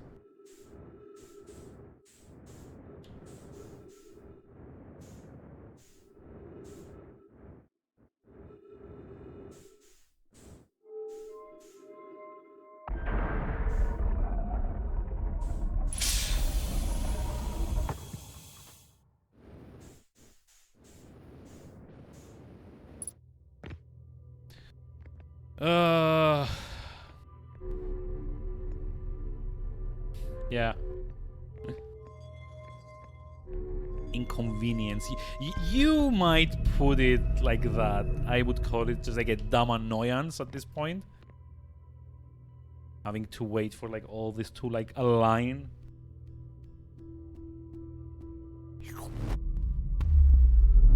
Also have to make my way to the ship. I mean, it's not my fault though. Like, the ground just like basically gave way from under my feet. What was I gonna do, right? Where's my ship though? Hold on.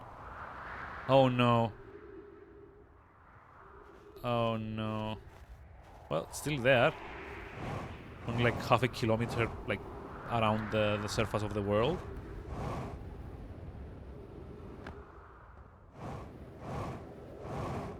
It's the ground's fault. I mean, it was the... Well, actually, it's not the ground's fault. It's like the freaking, like, lantern moon thing that keeps, like, spewing molten lava on the planet's surface and destroying it.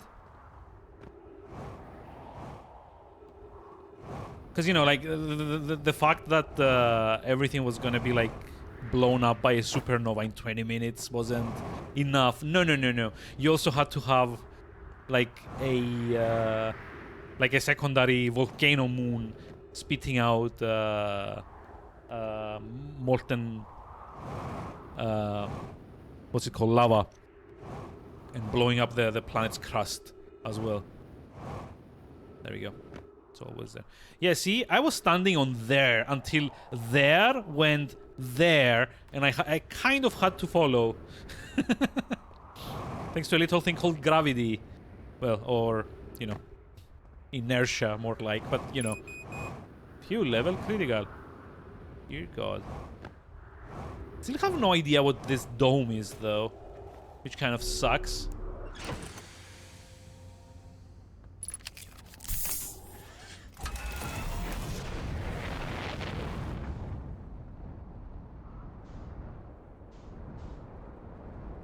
I'm not seeing like any entrance. Like, I guess maybe you can find an entrance from like within the planet when it's like sufficiently destroyed, but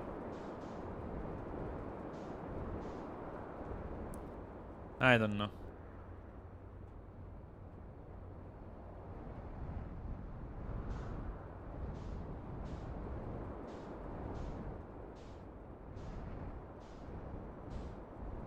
Wait, upper hull damage? Oh shit.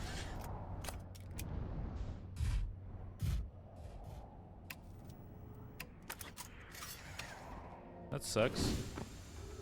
Where's the damage? Upper hull. Hold on.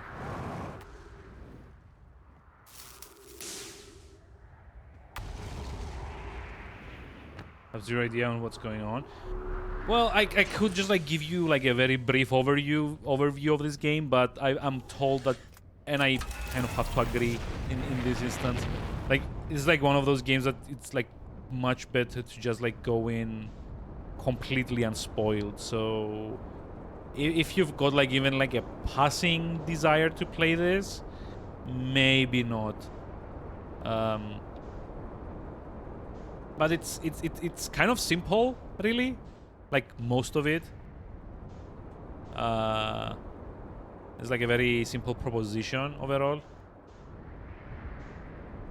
Don't worry. Wait, don't worry about the spoilers, or don't worry about explaining? God. This is like such a... Explaining, okay. Surface integrity, 36%. Well, this is new. I guess if you drop a probe, it will tell you how close the planet is to just like stopping being a planet.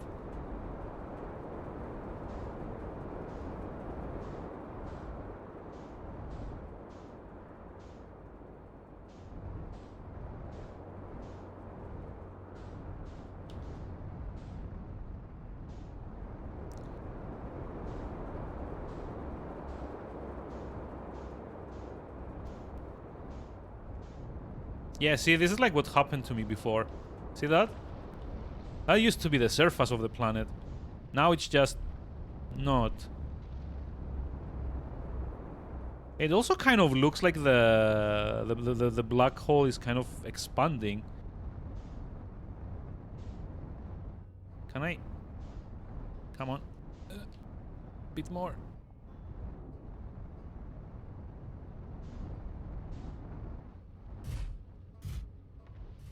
Oh. We made it. Probably just as like the planet's about to implode on itself, but you know, I don't mind. At least I'm in. Yep. For now. Wait. Can I save it?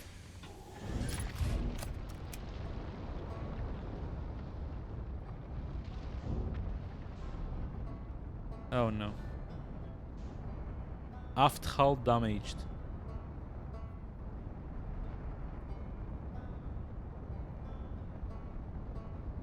How am I stuck? Stuck on where?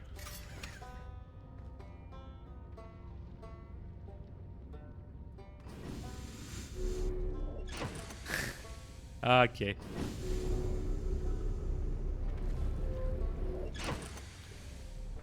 I don't even know how to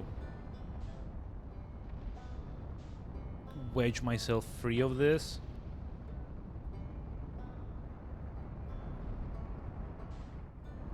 Like that? Fuck. No. No. Electrical systems damage. How? Wait, there it is. There it is. There it is. This is what I was trying to... no, please. Please, please, please gain some height. Gain some height. Gain some height. Gain some height. Ah. Fuck.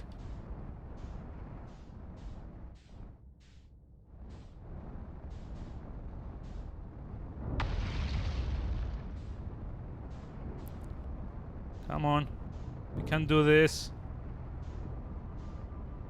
Nope, we can't do this. Doesn't fit, does it? Like, I literally can't just, like, fly to the top of the moon tower. Although, hold on. Can I do it here?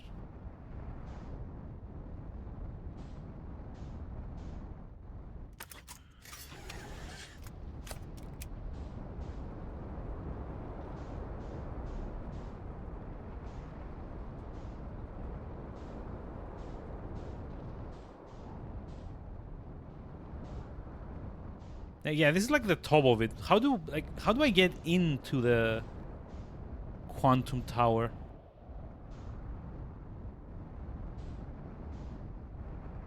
That's like kind of my goal here.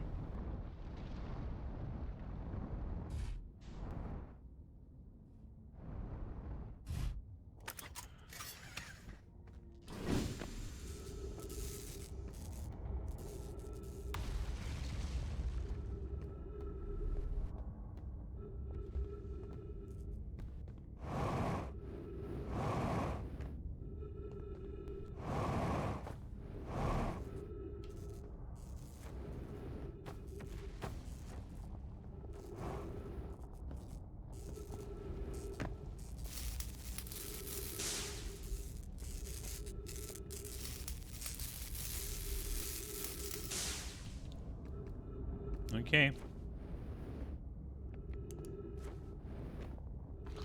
So yeah, I'm very curious to see how exactly is it that you like make it through to there. Surface integrity 19%. That's gonna be a fun one.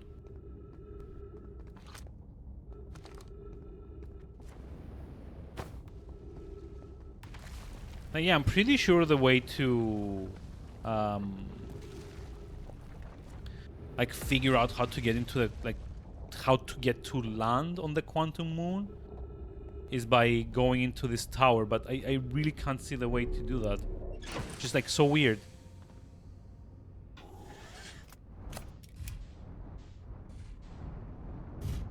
Like you don't really get like enough fuck, the gravity pull is a bit too much. Like it really doesn't like yeah. I got pushed down by one of the like bits of the planet, sadly.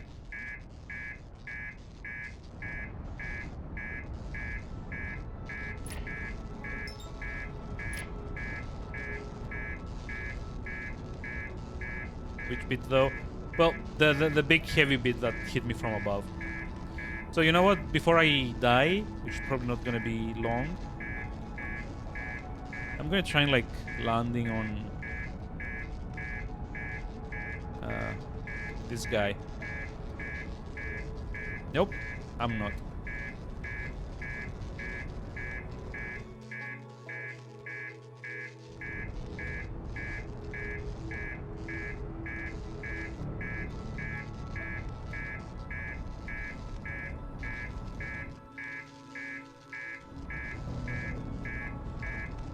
I just like slingshot myself. Yeah, I'm very bad at calculating velocity, unfortunately.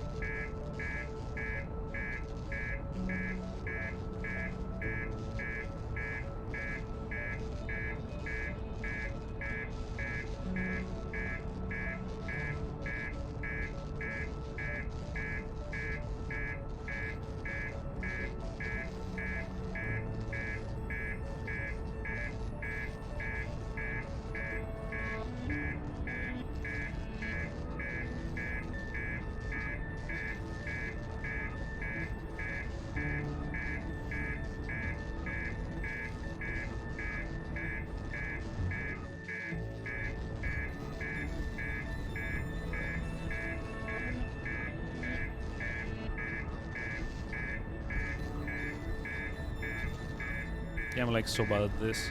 It's like the entire ship is like about to blow up. Which, I mean, doesn't really matter at the end of the day, because honestly, everything's kind of like broken already.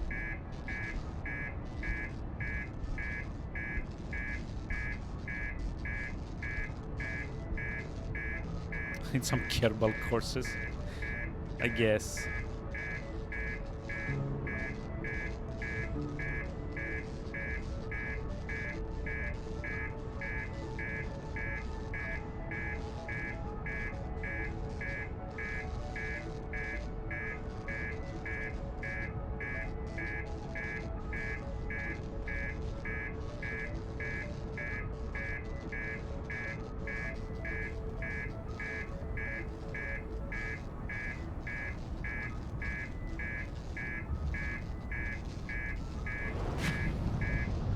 Whoa, wait, what?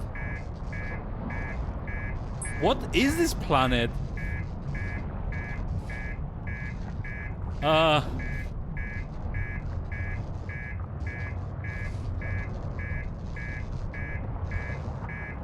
What? What the actual fuck? This is like legitimately giving me anxiety. Where the fuck did my scout end up? It's on, well, it was on, holy shit. What is this planet? I haven't been here before. What the actual fuck? This is terrifying. Are these like all... Oh my god. Eh. My end apparently... Yeah, I know, right? Mother... Oh. That's a... Fuck. Oh my god. I mean, I'm in one. I'm in one. I'm dead. I'm gonna die. Holy shit. This is like legitimately terrifying. Jesus Christ. I need to break away from there. Very calming place. Yeah, sure. Calming. That's a word for it. Oh, this is like Giant's Deep. Oh. I'm like legitimately anxious now. I want to repair a bit. Not really. I haven't bothered repairing because we're like almost at the point where like the time loop is gonna end anyway. So like I like the only thing I was trying to do is like, you know, explore a little bit more because the sun is about to go supernova.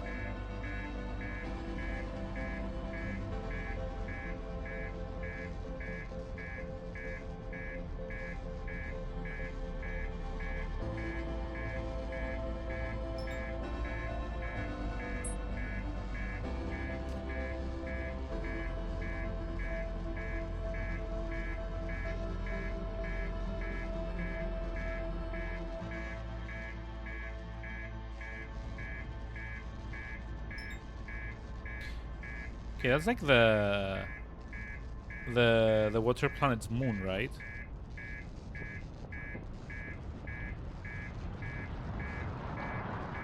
Well, there we go.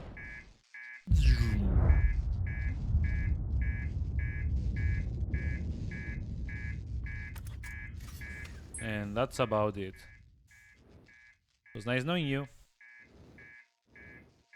Time to go out and face the music. Kinda. Yep.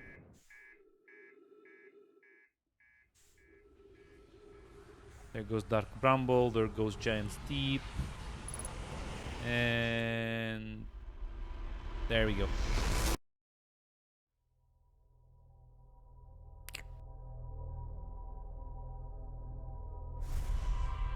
Okay, so we've now seen all of the planets except Dark Bramble. So you choose where I go explore next and die. So our choices are Brittle Hollow, the planet that keeps collapsing into a black hole. Giant's Deep, the anxiety-inducing aquatic planet. The twin what they call the Ash Twin and the Ember Twin, I think.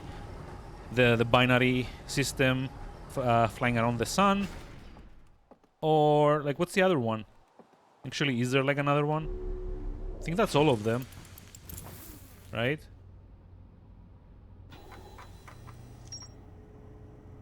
Dark Bramble. Yeah, I haven't been to Dark Bramble, and I kind of don't want to just yet.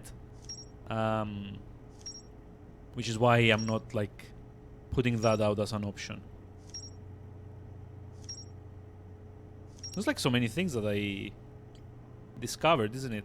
Like, okay, realistically, you kind of want to focus on, like, the question marks, right? But yeah, we've got Sun Station. Wait, Sun Station?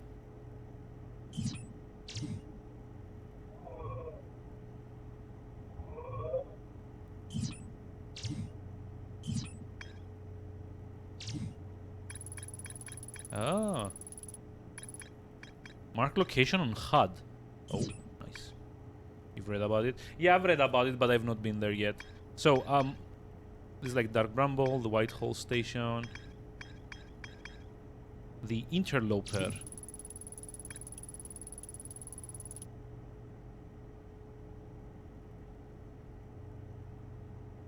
Oh yeah, I could just like try to land on the Interloper as well. So yeah, these are like all my options.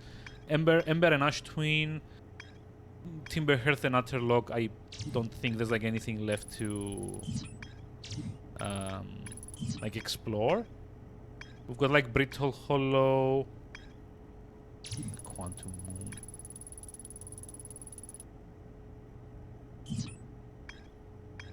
But yeah, you choose Ember Twin, Ash Twin. These are kind of like together. Brittle Hollow, Giant's Deep, or the Interloper. Again, I'm not putting like Dark Bramble yet. Because I don't know. It kind of worries me, this one, to be honest, even more than this. But yeah, where should we go? I'm letting chat decide where my next gravestone's gonna be at.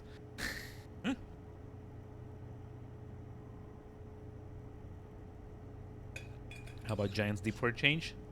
Okay, we've got like one for Giant's Deep. Let's see, what rumors do we have? It's just like Gabbro and the Quantum Signal. Okay, Quantum's Deep. Giant's Deep. So let's see, Giant's Deep is this way? Hold on, where was it? There we go.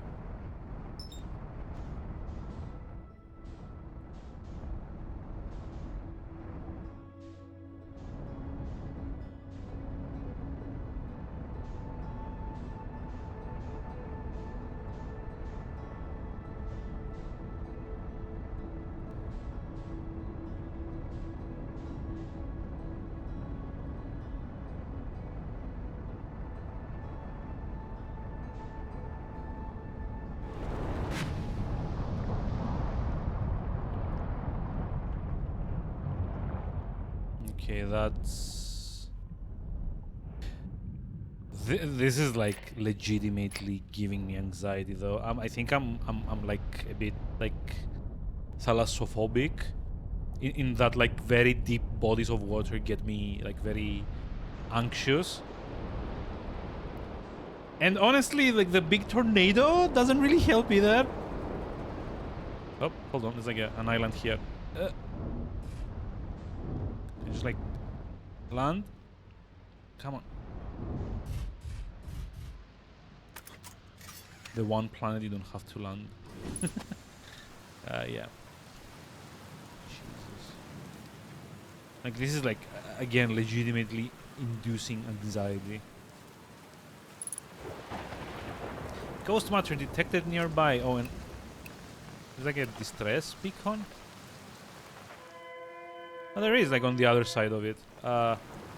Is there, like, a quantum fluctuation?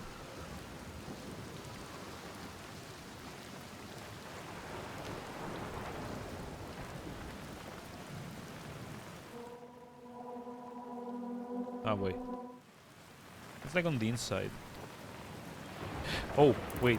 There's, like... there's, like, dark matter here. But, like, ghost matter or something. Oof. Okay, we're not going in this way. How about this way? I guess it should be safe from this side. I hope. No.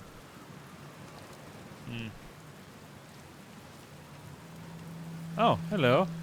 Gabbro. Nice, it's you. Good to see you made it here in one piece. First solo launch is a doozy, isn't it? So hey, don't freak out or anything, but lately I keep, like, dying repeatedly. I don't know, it's pretty... Oh, wait! It's a time loop! Hey! I mean, you're taking this pretty well. Personally, I like new experiences, and I've never been in a time loop before. I mean, I don't think I've been in a time loop before this one. Looks like you and I are the only ones who can tell that time's gone unreal. Okay. Every time I die, all of my memories from the wrong loop replay back to me. I'm pretty sure that's related to one of the big stone Nomai statue I found on all the other islands. Oh. Okay, I guess they awaken your, like, time senses or something? Found something. Found your quantum poem.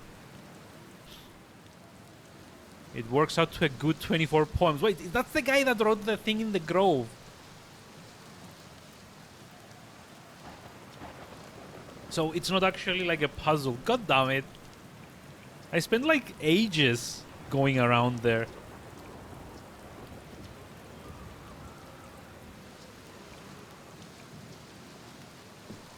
At the start of every time loop, I keep seeing a bright flash in the sky. Something must be happening up there in orbit around the planet. I've been to Statue Island. Okay. Statue Island. Nice beach. If you like checking out Statue Island, it's the one with 2 islands connected by a natural stone arch. What are you doing here? What's up with this planet? Oh, you mean like what's... Okay, Jan's Deep is massive and mostly water. It's a strong current, the waves beneath the surface that prevents anything from sinking below it. As far as land masses, counted 4 islands, including this one. This is also the one with the Nomai statue is on the beach. They'll toss up everything in the path, islands included. If you get picked up, try to land in water. Oh boy, where's your ship? That's a good question. It's definitely on this planet somewhere. Oh boy. So wait, like all the islands, like, move? This is not good. This is like an identified signal around here, but... Oh wait, was it? It was Gabbro, wasn't it? Damn it, I forgot to... Yep.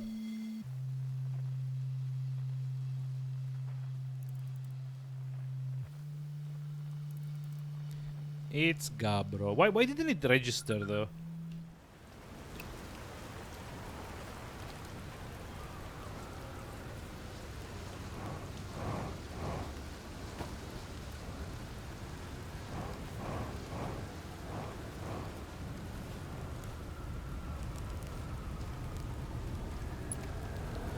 By the way, I love that this guy's like chilling in like a time loop and doesn't even care about anything. Just, you know, sitting there. Okay, so... Fuck. There we go. Bye-bye.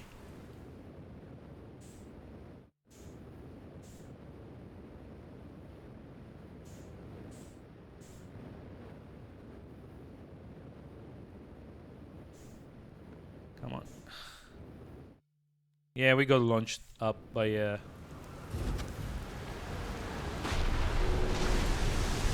Let me go in here just in case.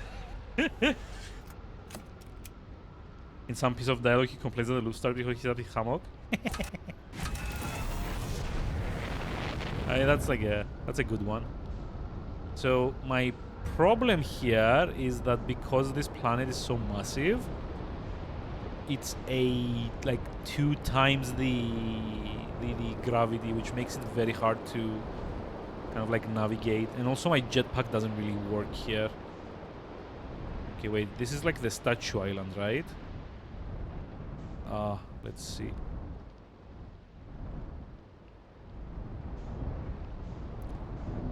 Can I actually land on something here? Yeah?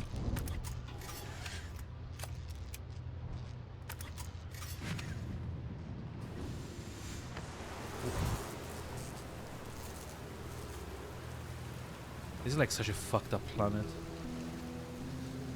God. There's like even the tides, damn it.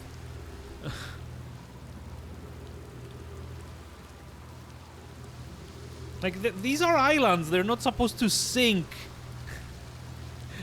At least they're not supposed to bob up and down. I don't know about like sink, but... Control module projection. Okay, let's see. Let's find out more things. I have bad news, Avens. Yarrow says there was a problem with the proposed power source, so the orbital probe cannon won't be asked to fire. Hope you're pulling on my locomotive limb here, Cassava. I wish I were, my friend, but no. They aren't certain they can fix the problem, so the orbital probe cannon is on indefinite hiatus. Tell Privet and Mallow that it should return from the cannon. My spouse and I will remain at the construction yard for now. An update. Mallow and I will join you and Daz. Privet left to visit her brother. She fears Idea may feel responsible. Too close to target. Oh, hold on. 6 minutes 33 seconds ago, long-range probe successfully launched from the orbital. Oh wait, is that the flash that we're seeing? Is that like the orbital launch? It says like 6 minutes 33 seconds. That's kind of... Hold on. I should say like more now. 49 seconds ago. See? Scan it again. 52 seconds. Yeah. So that's like the... That's the launch you see at the start, right? It should be like this one, somewhere like on whatever planet. That's... Where is this? Oh, this is the moon that's orbiting Giants something. Okay. That's a projection of there.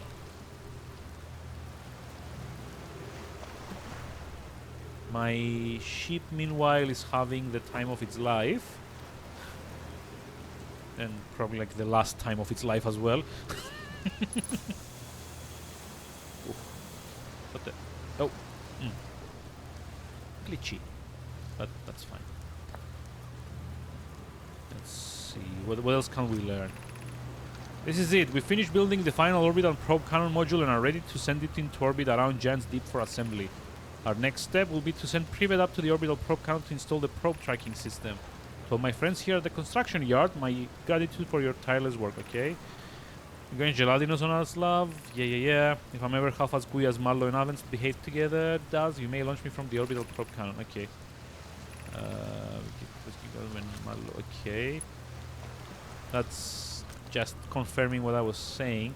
So, is there like a way to launch me up into the orbital probe cannon thing?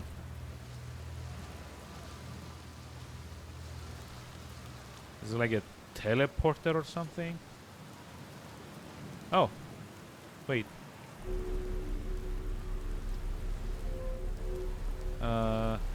No, but this is going the wrong way. It needs to be looking upwards. Just one tiny hint, since it's very easy to miss and a big quality of life help. Talk to Gabbro again on the next loop. Okay, what does that do, out of curiosity?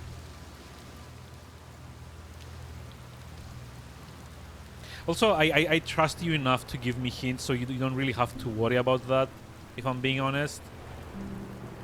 It adds a menu option to reset the loop. Oh, that's nice. So you don't have to actually like go kill yourself to get it to reset. Fair. Thank you for that.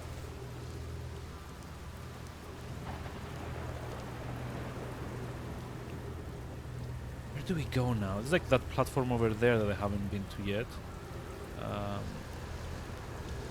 I wish there was like an option to dash. There's like a lot of walking involved, and you're not always going in like, you know, places fast enough. At least like in my opinion.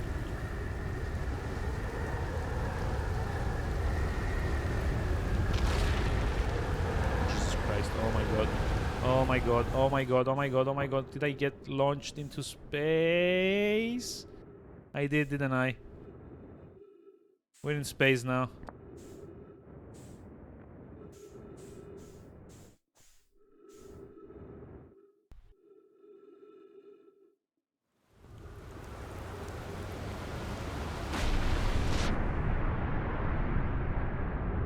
And there goes my ship. Or not. Oh wow. It actually floats. Okay. Oh, it's broken now.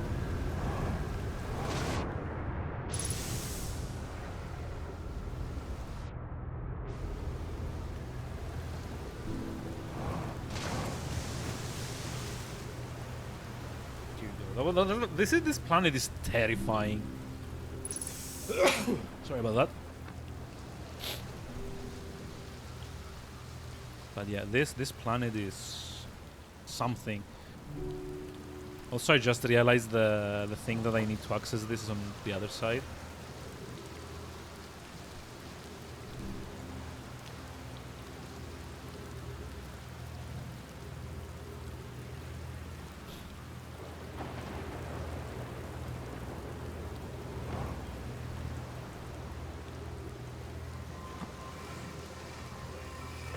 So let's see, what do they say about the Brittle Hollow? Conoidas and I were lifting orbital probe cannon components for assembly, and one somehow sunk down beneath the current. You should have seen it. Thought it was impossible for any cannon component to even sink partially below the current, but ours sunk straight to the core. Kasava convinced me to not try and recreate the phenomenon myself, but we're very curious to know what happened. Let's see. Spire constructed a model of giant deep here at Brittle Hollow Southern Observatory, and it reveals how an object might sink below the current. I'm unable to grasp the answer by looking through a projection pool. If I visit the observatory, could you kindly explain? If you don't mind the trek beneath the surface to the South Pole, I'll be delighted. There are two trailheads, one at Brittle Hollow's gravity cannon, the one at the Tower of Quantum Knowledge. It's like this Tower of Quantum Knowledge. I really can't go into that. It's like very annoying.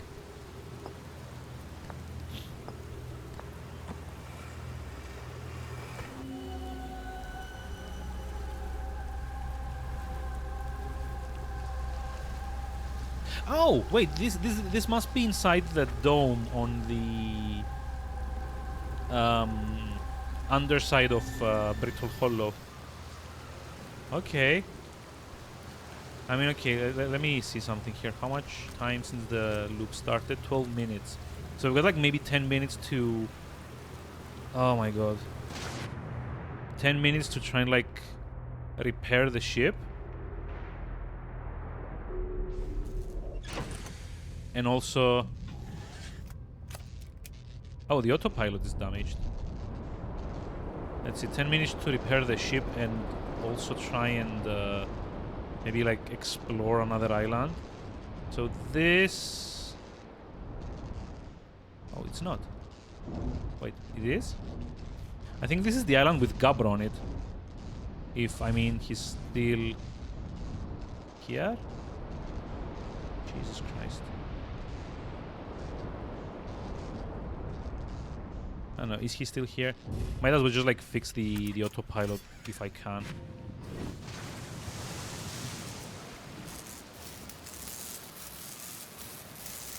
Just to stop it from being annoying. And also, yeah, is Gabro still here?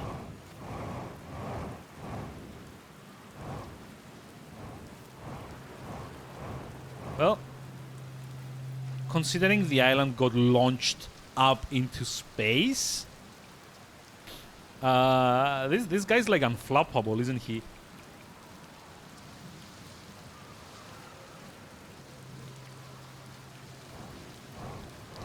I wish the gravity wasn't as high because it stops me from doing the little like dash thingy that I've been doing.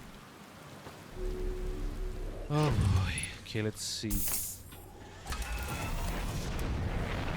We need to try and like discover one of the other islands.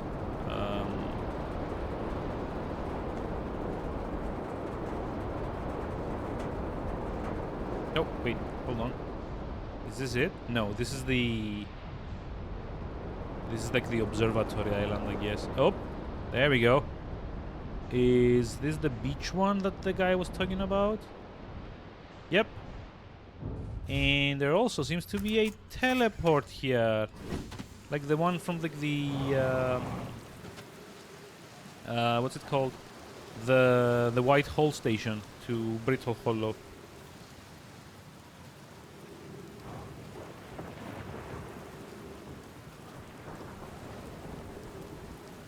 So normally, when everything's kind of like aligned just right, this little bit here would like launch you off into... Let's see, I'm not good back in my workshop. Wait, below the island? Inside the island. Yeah, normally like when like this aligns with like the whatever station, it should like teleport you all the way back to here if it's like the same structure.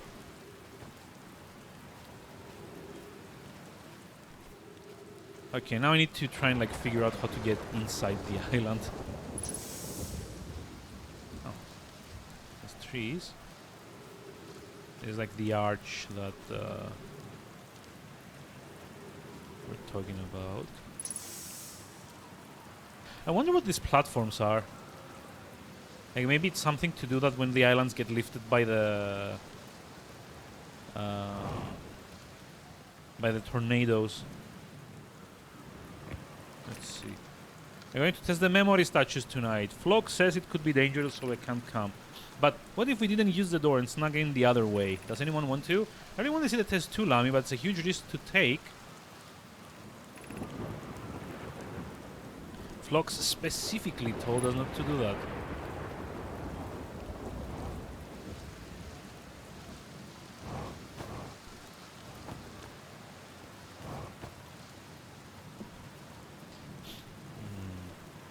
So let's see.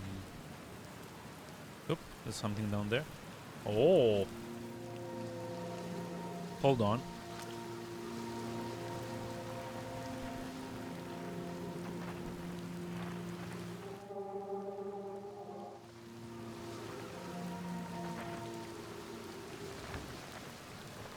Shit. Nope. Come on!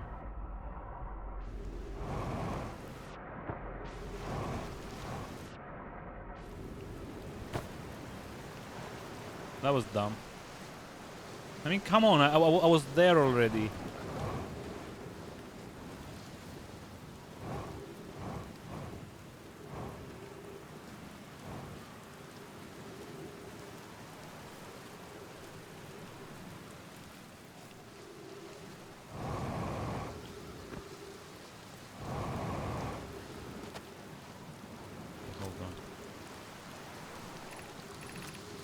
Statue workshop.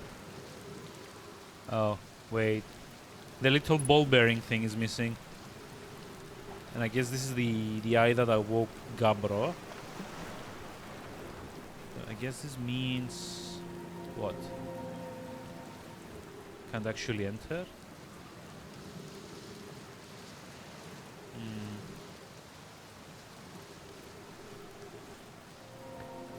Kind of looks like it, doesn't it?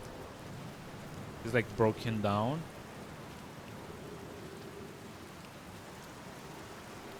Do I maybe have to come here like earlier in the time loop? So I can just like make it in time to... before this like whole thing like, you know, breaks? This is like very unsettling though.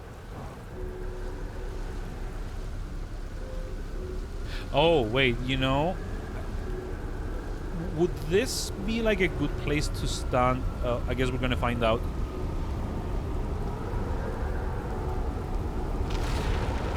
Yep, there we go. Off in space.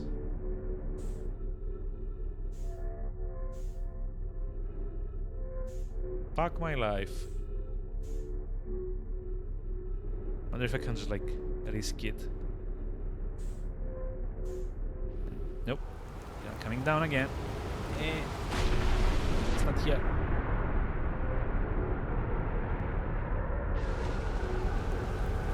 That was bad.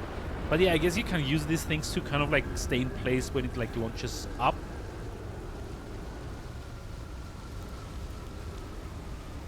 Kinda.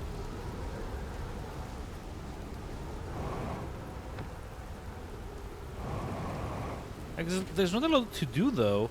Like I can't actually get in there this way. Although they do hint at there being like a different path in there.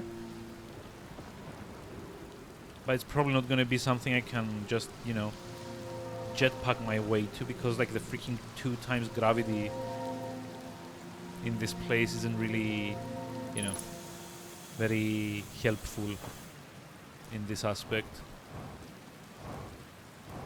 Could I maybe just like, you know, drop down from here somewhere?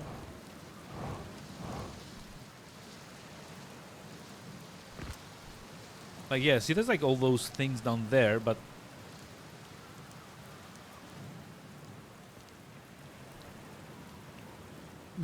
maybe I can kind of swim up from like below with the ship, right? I mean, assuming there's no like hidden path around here.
Oh no. Oh no, no, no, no, no, no, no, no, no. I need to be faster. Damn it.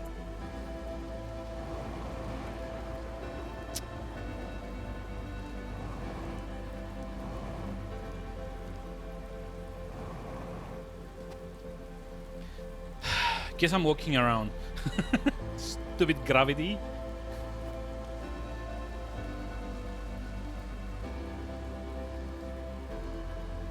Also, wait, the music started playing, by the way. Oh, yeah, end times. Yeah, I noticed. Like, that means I have like a minute or two before everything kind of like ends. So, I'm just gonna try and do this. Can I fit? Please? Fit.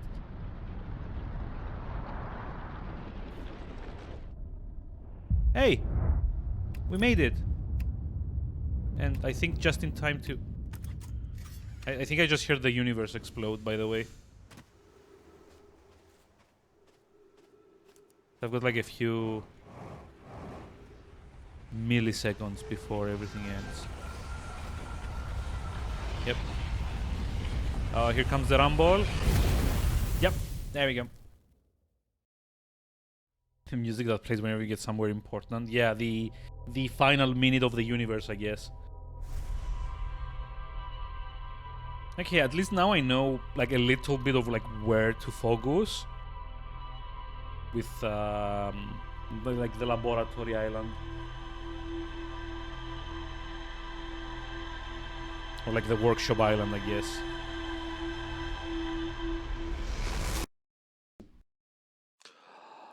Yeah, see, like, we see this every time. That's like the orbital cannon, like, firing off something.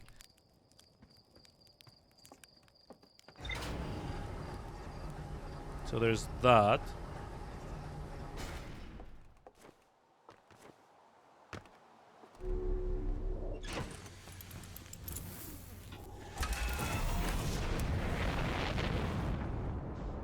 Don't forget Gabbro. Yeah, I'm going back to Giants. What's its name? As soon as I remember which side it's on.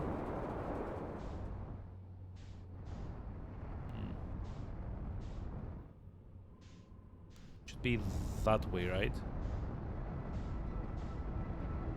There we go.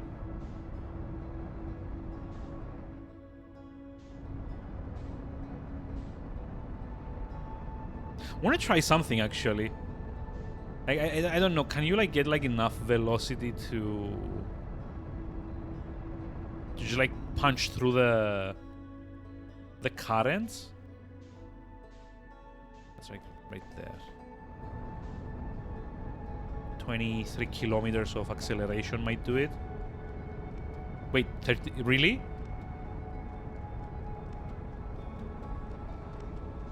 Wait, you can? I mean, okay. I will just like give it a shot, you know? I don't think I'm gonna build up enough speed for this, but kind of want to try.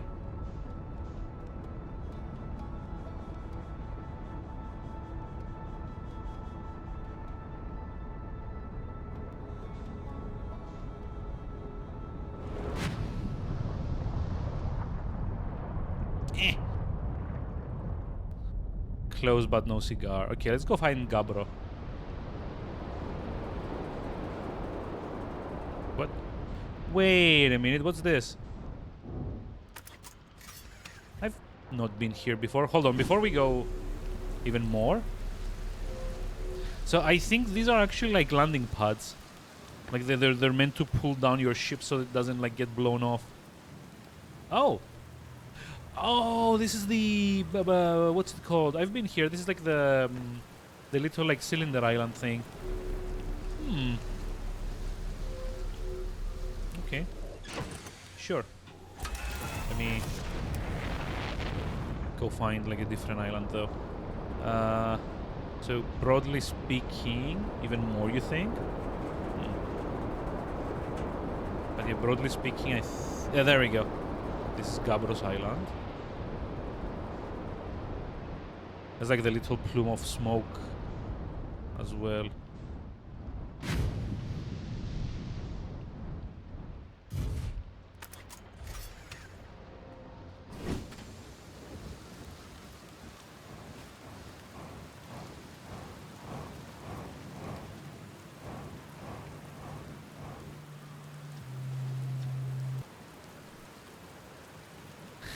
A few loops ago, a cyclone came by and tossed my little island into space. Dying like that was kind of unpleasant. How do you stay so calm? Deep breaths? Okay. Oh. Is this it? The meditate?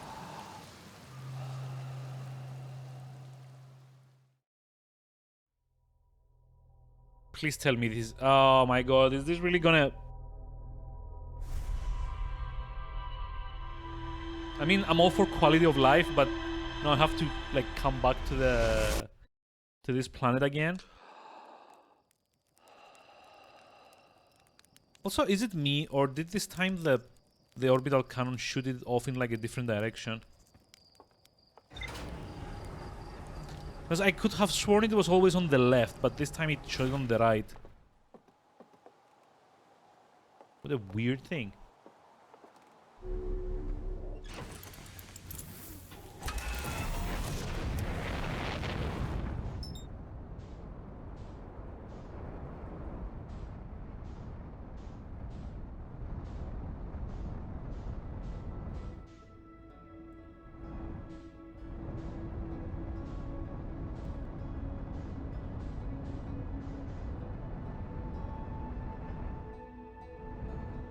Okay, let me try something. Since we're like in orbit and all.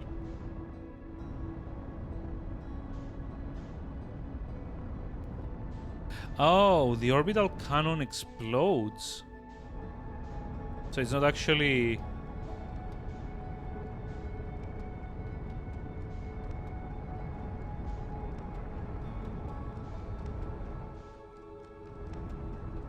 Okay.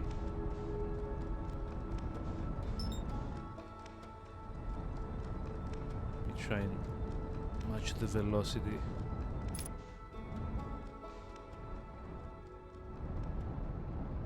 Nope. There we go.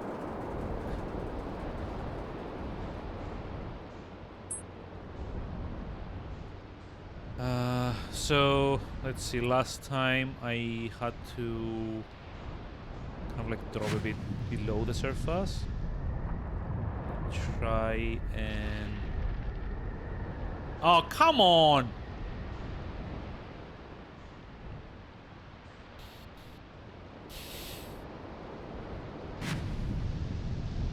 What the fuck, dude? Can I have the island back? Thank you very much.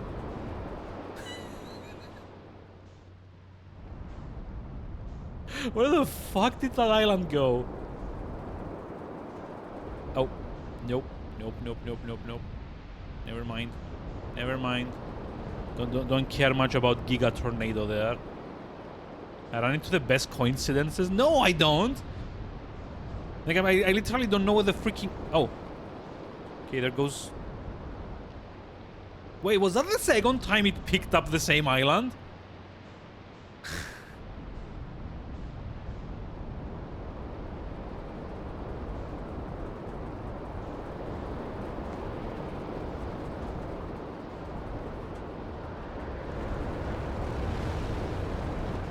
Guess it's gonna like shoot me off as well. Hey! Orbit! Space! What the? Hold on, hold on, hold on. No, no, no, no, no, no, no, no, no, no, no, hold on, hold on, hold on. What's that? Was that little like aurora effect there?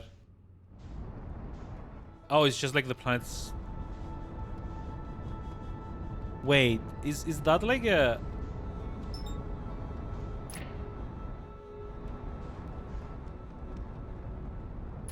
Is it like a storm or something?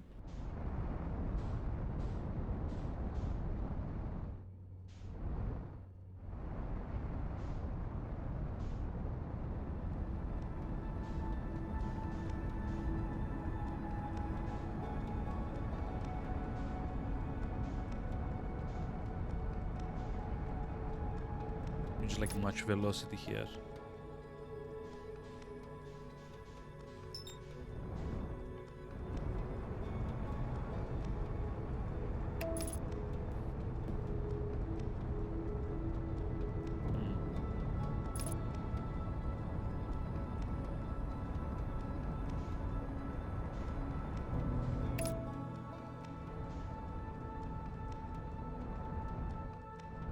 There's another island.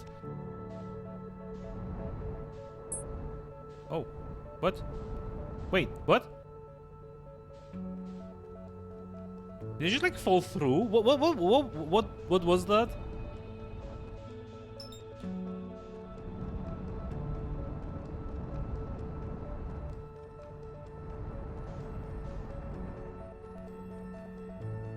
I'm confused.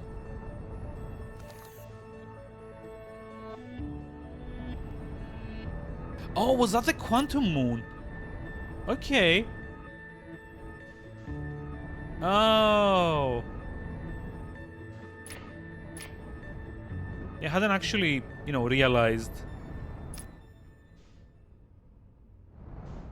Let's see if we can land on the orbital moon thing.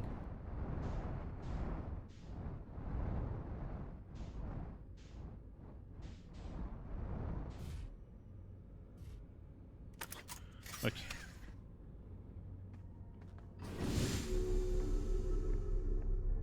I mean, not that I think there's any point, because by the looks of it, most of it is kind of busted. Yep. It's like one of those like moon quantum. It's like one of those like canon thingies that are on Brittle Hollow and the other place. What the? Oh. There's an interior to this too.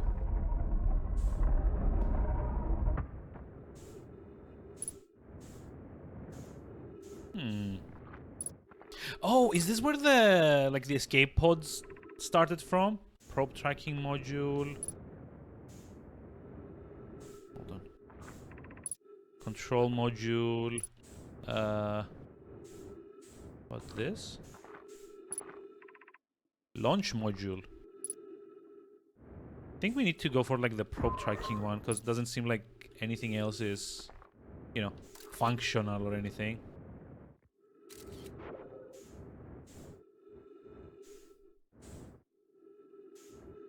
Although by the looks of it, the probe tracking module is no longer here. How about like the other ones?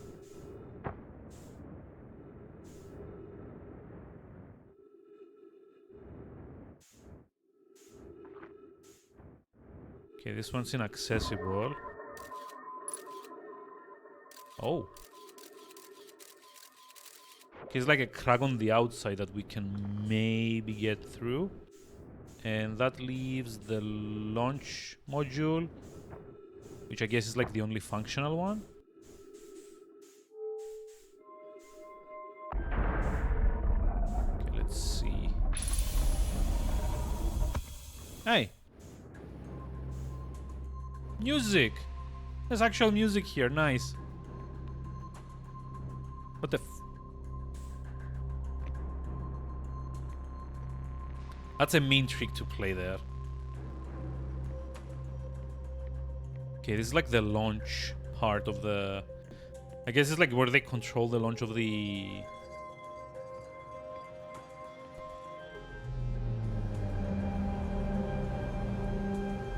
Oh, okay, hold on. Let's see. So I think that is what we're on. Okay, let's see the next one.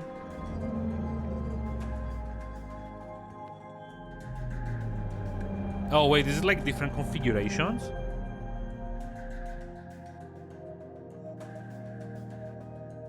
Okay, something got shot and everything exploded as a result. Wait, hold on. Orbital probe cannon structure compromised during launch. Damage to multiple nodules detected. Probe tracking module is receiving data from probe. Orbital probe cannon. Okay, so... Hold on, there was like a log on the other side as well.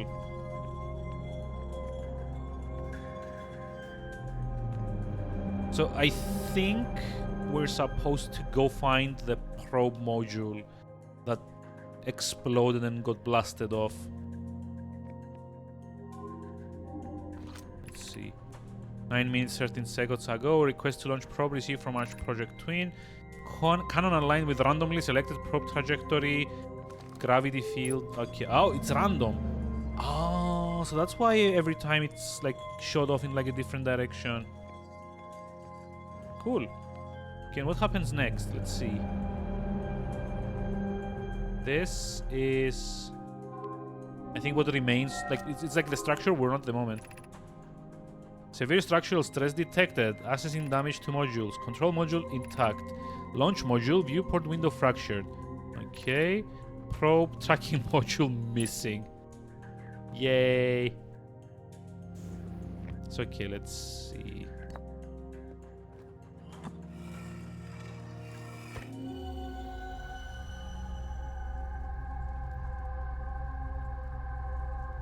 Okay, I think this is like the probe. This is where we need to like gain entrance from like the outside. Oh, hello. Giant's Deep projection. Oh, what? Wait, that wasn't active the last time I was here. How is this active now? Oh wait, it's in space. Okay, I get it. So basically, the moment this gets launched, that activates. I guess it's like a protection system.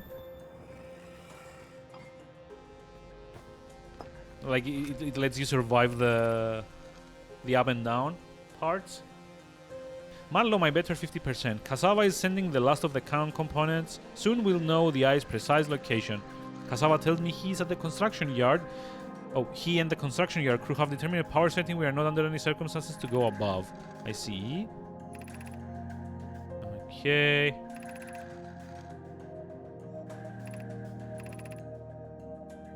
Oh, they went too far with like the energy. Fun. Well, now we know who to blame. How about this one? Bad news, Avens. Yarrow says there's a problem with the proposed power source, so the Obrida probe cannon won't be asked to fire. Pulling my local. Oh, we've read this one already. This is like the one we read down on like the shipyard, I guess, part of it.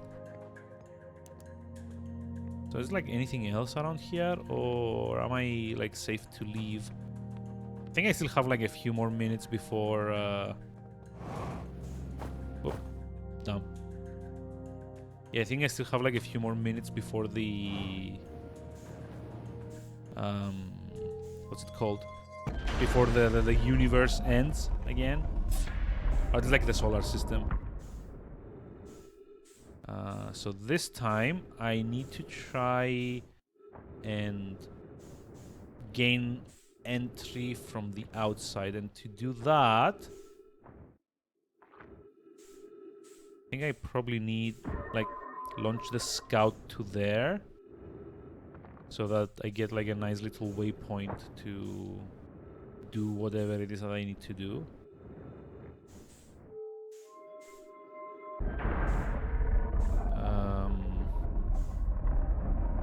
Exit into the cold vacuum of space and hope for the best. Velocity matched. Come on, let me off. Not that much. Okay, there we go. So the probe is there. Okay. So there should be a crack on the other side of this, right?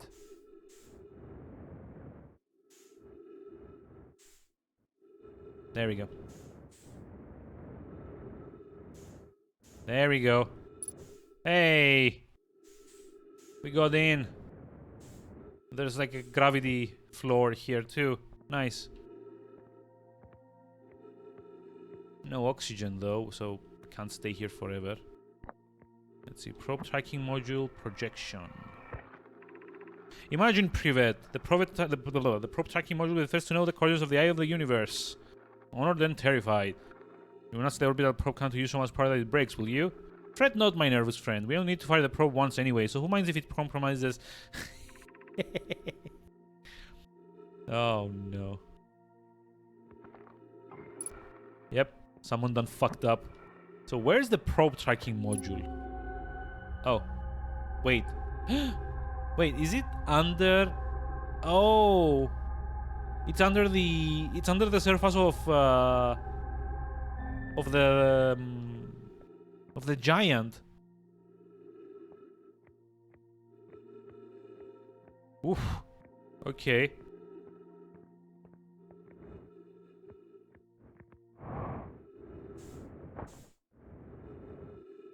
Okay, so this side doesn't have a gravity field, and by the looks of it, no logs to read either.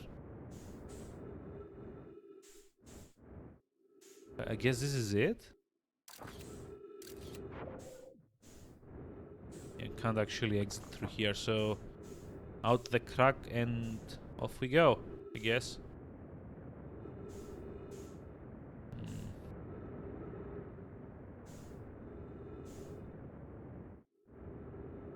So basically, we need to figure out how to beat the currents here, right?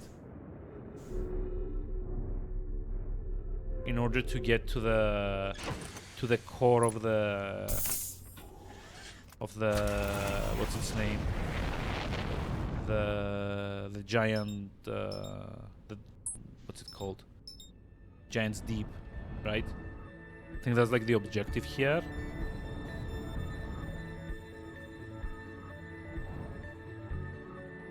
Again, that's the Phantom Moon. Dark Bramble. Brittle Hollow, which probably... Actually, hold on.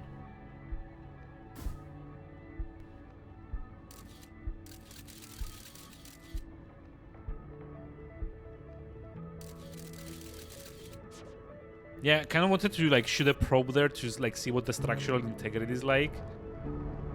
But somehow I don't really think that's gonna mean anything anymore. So I guess like the only thing left to do is like use the last few minutes to kind of like try and drop down into the planet. There we go. And hope for the best, basically. So, where was that island? What the? Oh, that's a new one.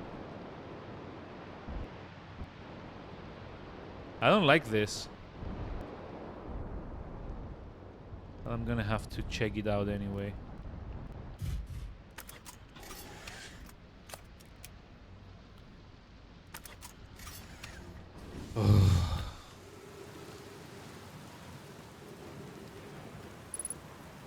Okay, Ghost Matter.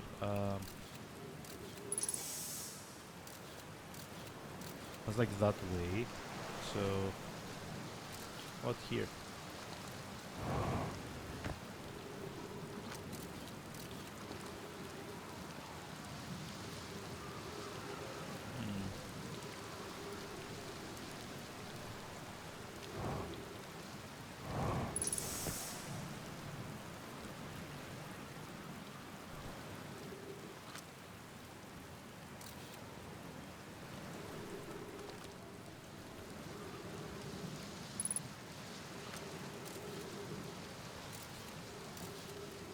Oh, there's like ghost matter everywhere.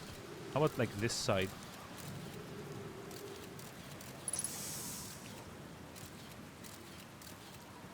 There. Oh. Hello.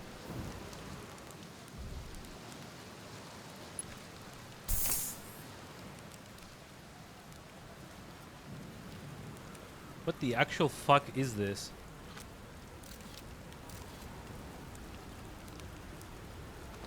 I really don't like what I'm seeing here.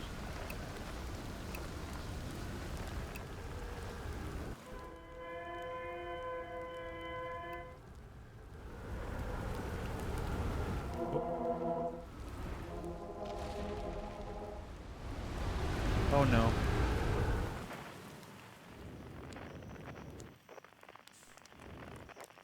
Oh no.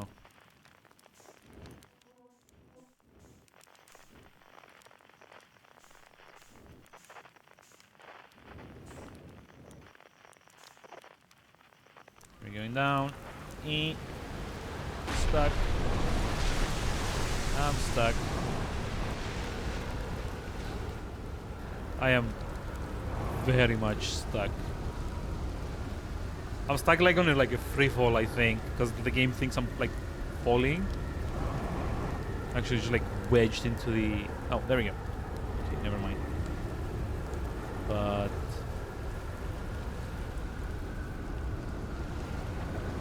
nope. Oh shit. Fuck.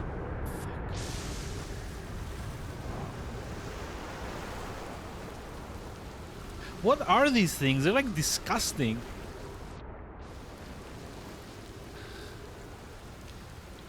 There seems to be like another ship here.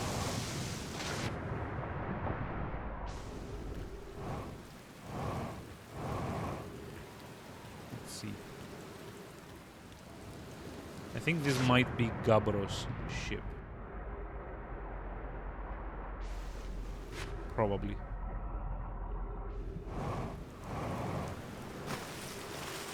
And yeah, geez, these things are... disgusting. Is it like thawing out?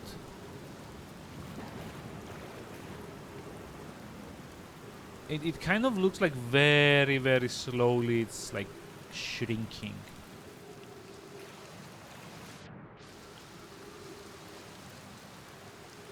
Which is rather terrifying. It's a good thing the universe ends in like 5 more minutes. So at least like these things won't come out, thankfully.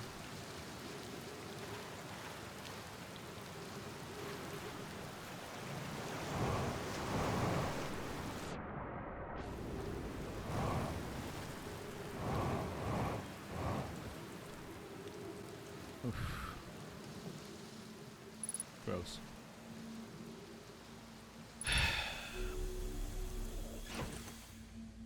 Okay, let me try in the last few minutes.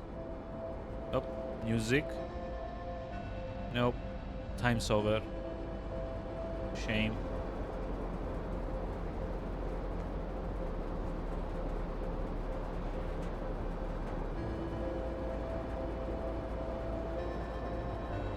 What the? Oh, what? Yep. Just in time to see the universe implode.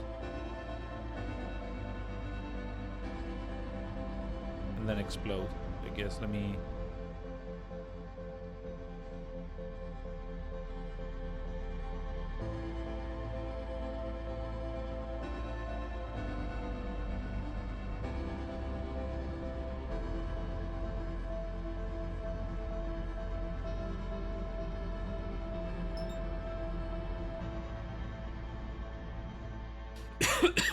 So I hadn't realized Dark Bramble was this close to the Giant's Deep. So this is like where the... Oop. Oop. Oop.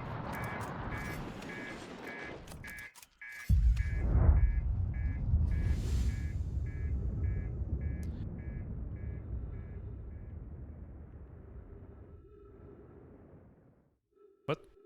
Why can't I control myself anymore? Oh! Because... yeah, the end of the universe.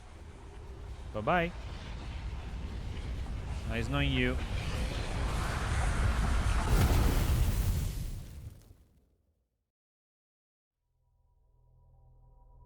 Yeah, I hadn't realized Dark Rumble and Giant's Deeps were like so close to one another.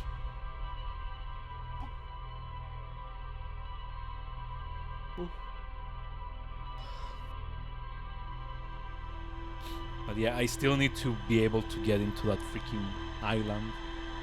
Okay, one last loop. I guess. Or like maybe a couple more last loops. Since I'm not gonna be streaming until Tuesday now. Kind of like want to get a bit of progress in.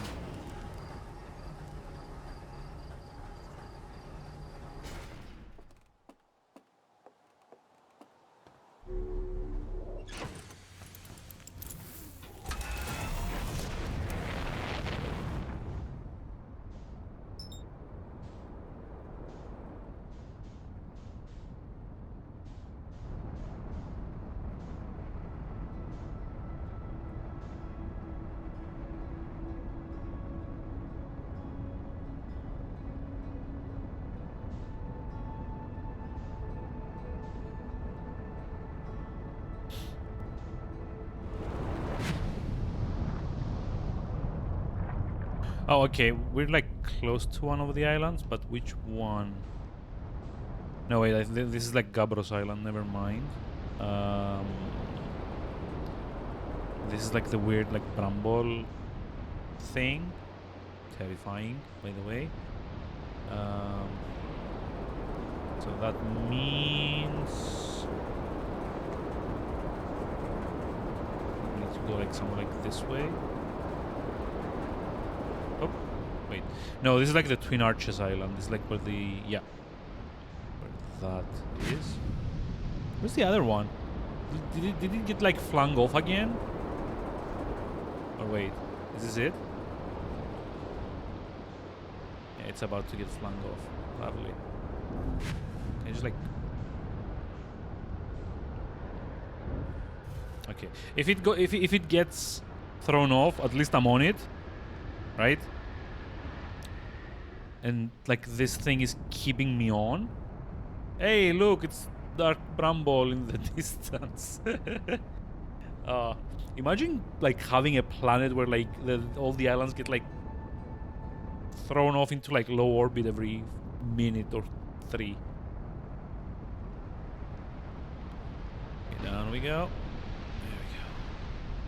Now it's gonna like level up. Level out, sorry.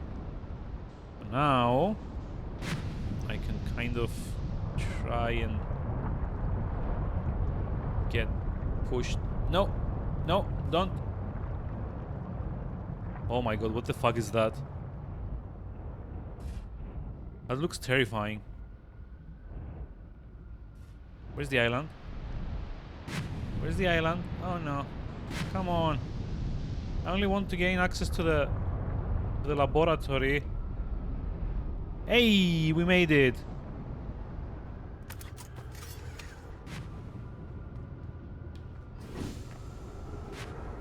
No, we didn't make it. The Nomai chose some like very uncomfortable places to live. Yeah, but I mean, they arguably aren't living in these places. These are all like, you know, laboratories and construction yards and stuff like that, right? Is this guy? Yara, would you kindly step back so that is closer to the statue? When pairing the statue, choose person closest proximity. See high size have opened that tells us the statue has paired with Daz. Now, no matter where he is in the star system, Daz's statue will record his memories and send them to the Ash Twin project. Oh! Okay. They built a school hanging above a black hole. I mean, yeah. There's like a whole like story with those though, right? There's like this whole thing that they accidentally got stranded on there, and they had to like make a settlement so that they could survive the planet. I don't think it's like by choice, that's what I mean. I've installed the masks inside the Ash Twin project. They look beautiful. Okay. Comforting the statues will not pair until the project succeeds. Okay. Ideally, they only need to activate once. Okay, they will. Anything goes wrong with the Ash Twin project, the statues will make us aware of the situation and enable us to fix it. Wait, is this whole thing like a... Like, they're gathering data so they can get like the perfect loop going and save everything? Because yeah, I've seen I've seen these masks before. Nope. Don't, please don't.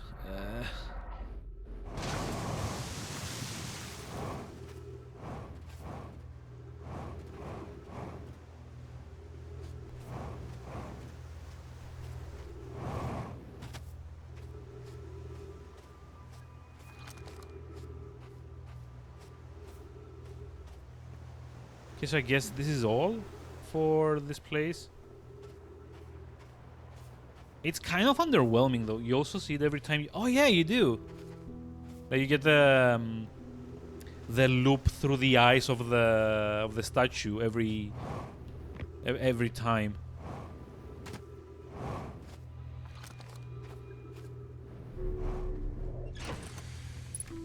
Okay, let's see if we can make our escape now.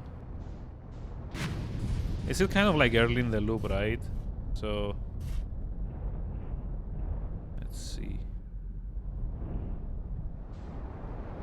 Can I just... So there's like Gabro said there's like 4 islands here, right? So it's the... You know what? I'm gonna fly into the big one. See what it does to me. If anything. Does it do anything to me? It should, right? Oh, it's not letting me. It's like pushing me away. There's like something in there. Oh god, I'm legitimately terrified of that thing there. As an FYI. Also, I'm going to assume that this giant tornado is what's causing the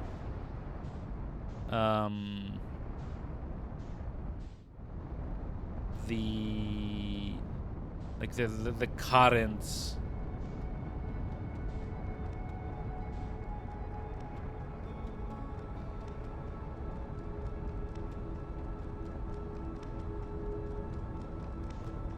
From doing what they're doing.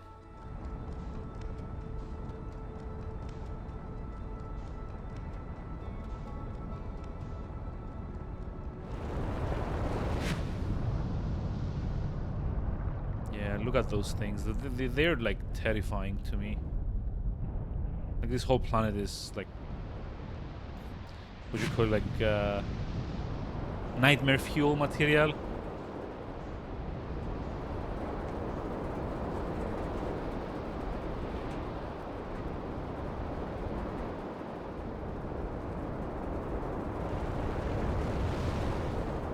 There's still an unknown signal on this planet.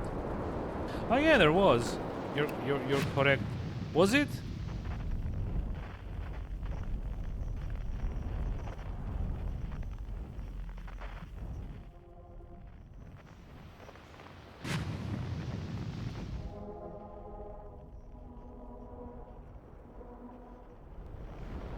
Wait a minute.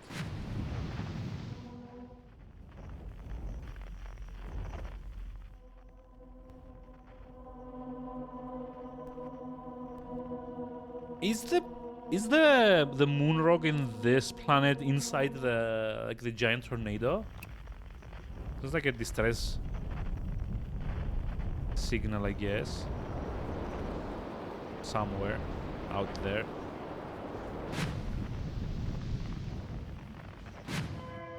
Oh, hold on. No, it's like 30 kilometers away. This is not here. Where is it?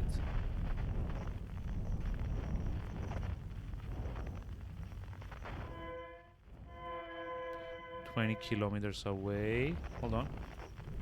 Like one more.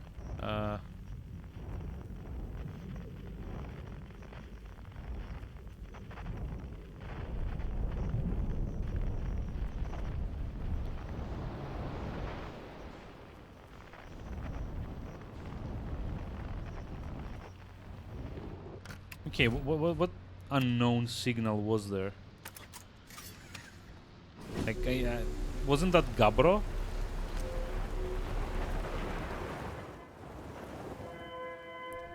Escape pod 1, escape pod 2.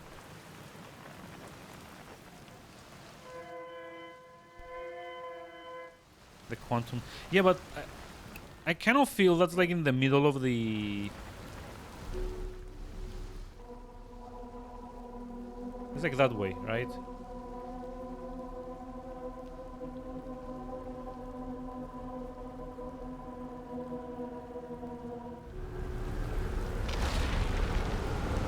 It was like probably better in the ship.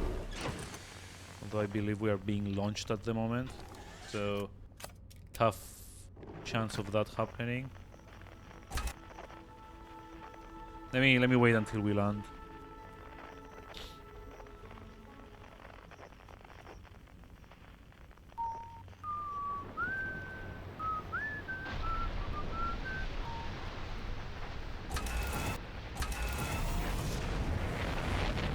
Quantum fluctuations. It kind of seemed like it's like in the big tornado, but I don't know. Maybe not.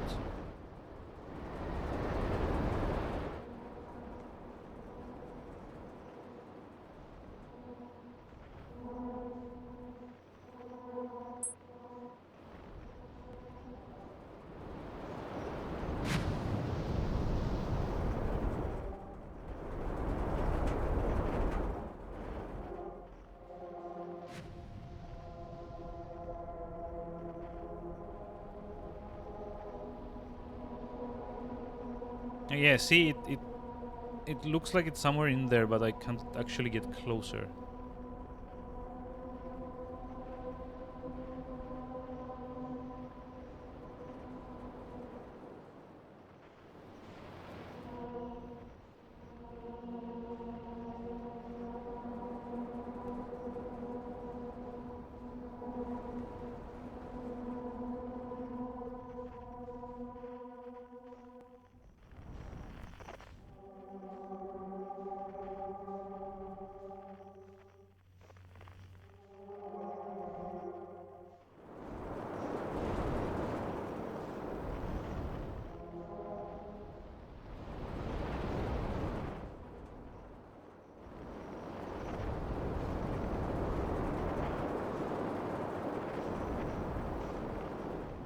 What?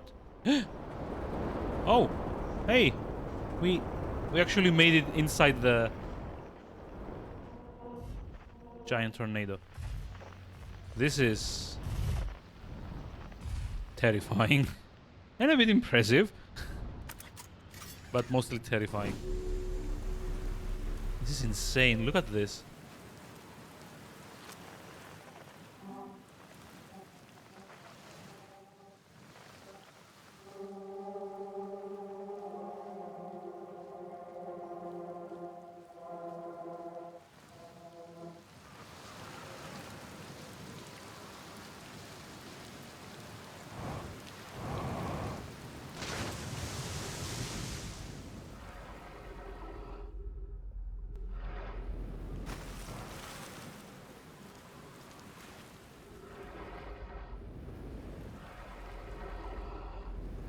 Okay, yeah, I can't actually like do anything from here. Oh wait, I just realized we're exactly on like the south, no, on the north pole of the planet.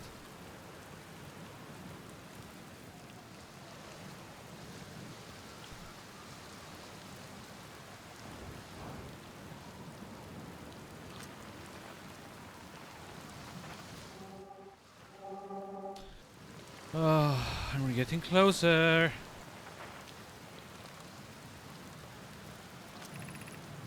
Be welcomed in this place. This tower shares with all who ask the knowledge needed to make his or her first quantum journey.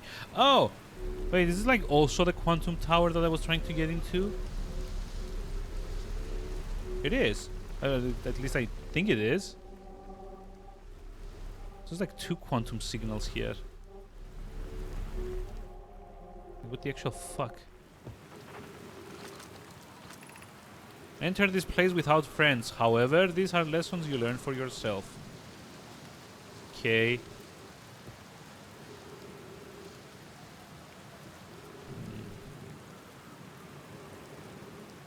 This is mad though. Like, look at that.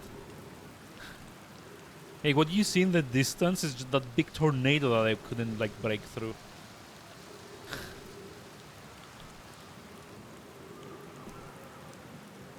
Looks like freaking mountains from this distance. Or like clouds. Okay, so I guess I dropped down from here. Yep. Okay, let's see. Seek the Wandering Arch. Wait. Okay. Fine. Let me have a look around. Oh, there you go. There's like a quantum arch as well. Hey. Island shard. Hi. Quantum. Looks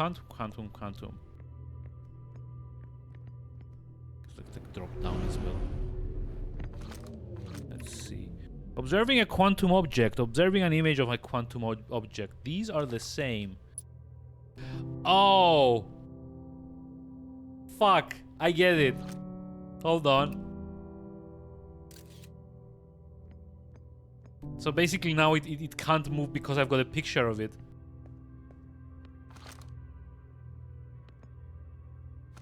Oh, it's like the same. I did this already yesterday, did I? By accident? Like it can't have been on purpose. Is all I mean. Uh-oh.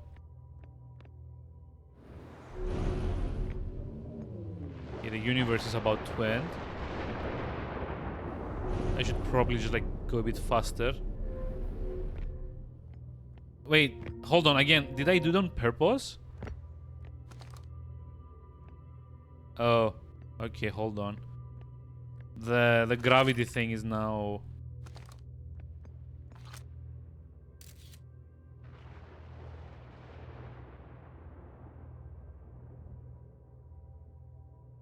The arch and the crystal do not naturally meet. Ooh. Solved.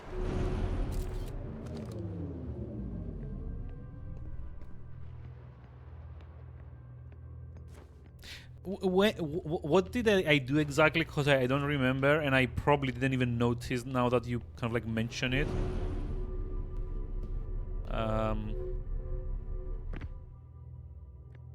What the? Hey. This is the last one, but we made it harder. Oh my god. Hold on. I have to look up the timestamp. Okay, not like that. Let's see. Oh, no, dumb. Okay,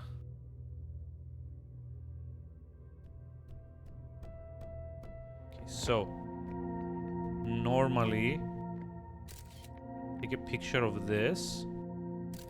Take a picture of this. And kind of like try and like rotate until it goes there. Aha! Oh, wait.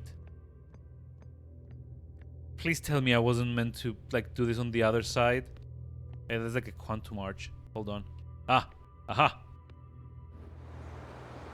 This is like now you're thinking with portals kind of thing.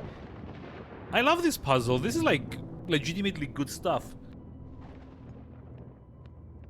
Now, if only I didn't have like the 20-minute time limit. Well, for our congratulations, you've learned the rule of quantum imaging. Take this knowledge with you on the remainder of your quantum pilgrimage. Remember, the other quantum shards have other lessons to teach. Our curiosity goes with you on your journey. You walk in the footsteps of those who came before you, and your path guides those who will follow later. Wait, is that... This is like Brittle Hollow, right? This is like the icon for Brittle Hollow. I think.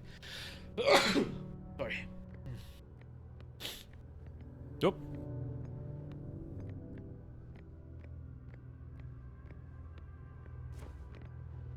Thank you.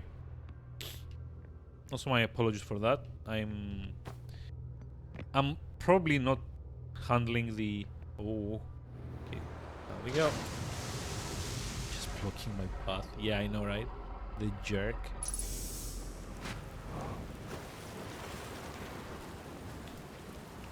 So, okay, I think this is it for this planet. And now we have figured out, like, a very important thing on... you know, navigating quantum places. Time to go, I guess. Oh my god! Like, look at all of this. Look at how imposing it looks.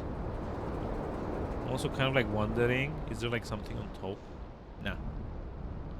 Yep. Time to go. Let's see how much time we have left.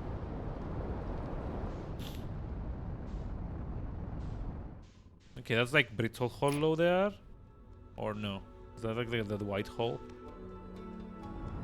Yeah, there's like not a lot of time.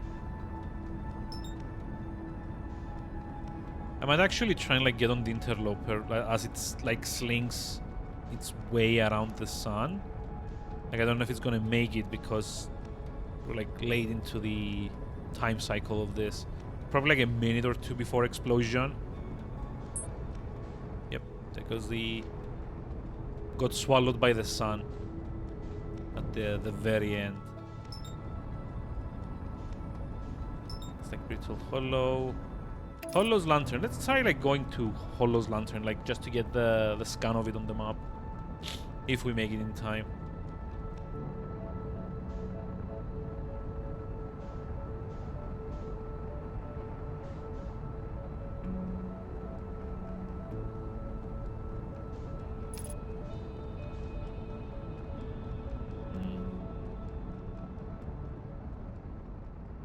Actually, I do want to try one thing before we, like, as soon as the next loop starts. I kind of want to try like smashing into the currents in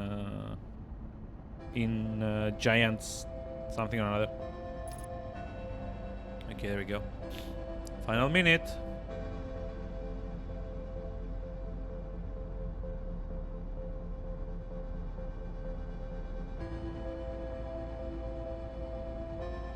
God, like Brittle Hall is just like more or less gone at this point. Sucks. Okay, can I actually land on this or not? Kind of.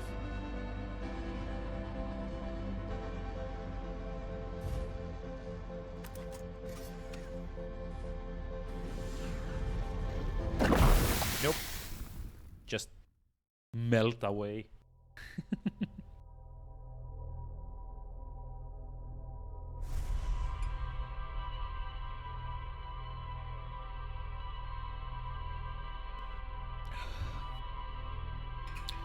Okay, so now we have quantum knowledge. What do we do with it?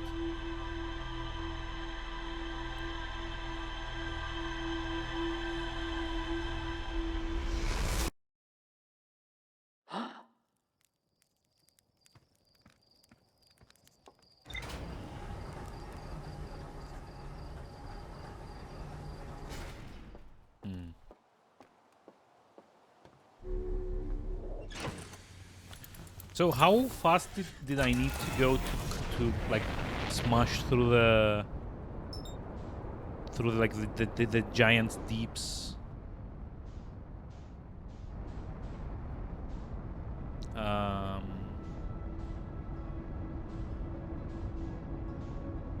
More than 30 kilometers per hour at least. Okay, so that means I need to give myself at least, I don't know, like 60 kilometers distance, 90 kilometers distance per second. Yeah.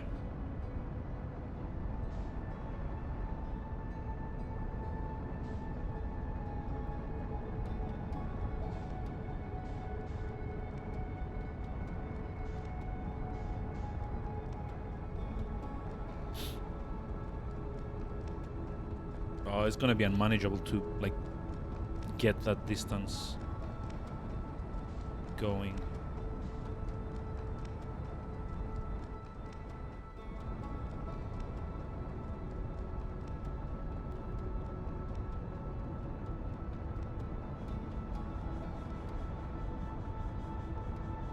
Okay, wanna like try at let's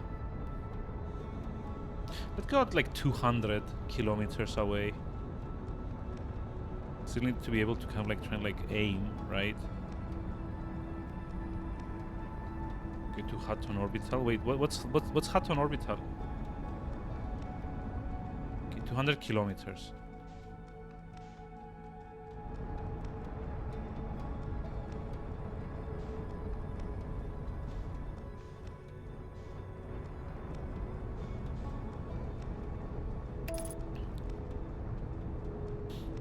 It's an Elite Dangerous meme. I haven't played Elite Dangerous, so no idea. Okay, we need to slow down though. It's the longest Super Cruise flight to place. So Anaconda's like a ship. How do you get like a free ship there? I've played like a couple of hours of it. It's like no point that I even like know what like a Super Cruise flight is, for example. I know what the game looks like, but I've never actually gotten far in it. That's the thing. God, I didn't realize how long it would take to decelerate, to be honest.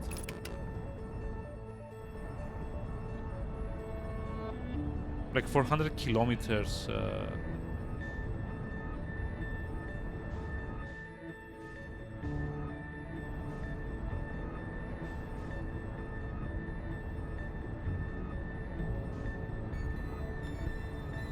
Oh boy.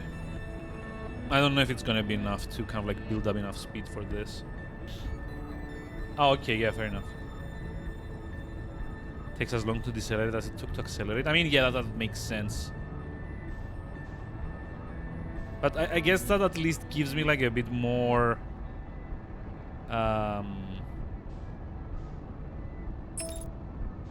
oh shit. No, not autopilot. No, autopilot. Stop, stop, stop, stop. I targeted the wrong thing there. Let me just like come to a standstill.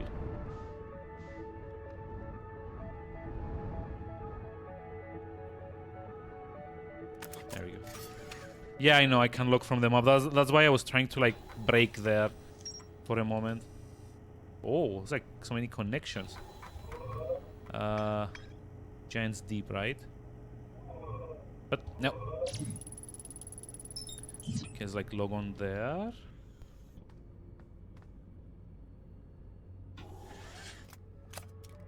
Gabros Island though. No, that's not good. Oh my god, I'm like way too far away.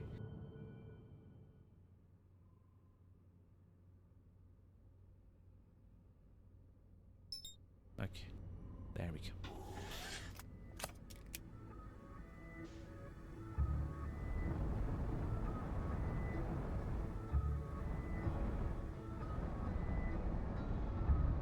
Okay.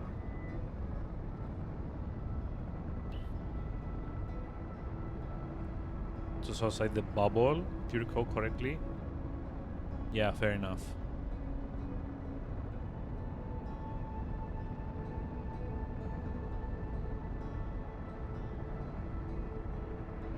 Free anaconda.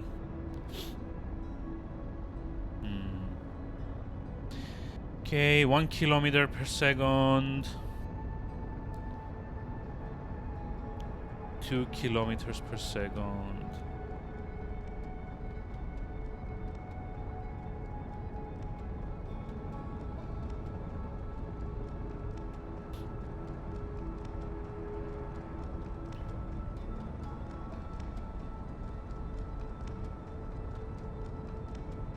I don't think I gave myself enough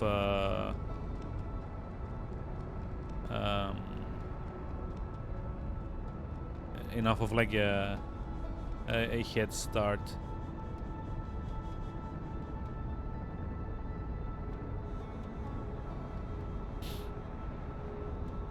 I think I'm gonna get to about like maybe 5 or 6.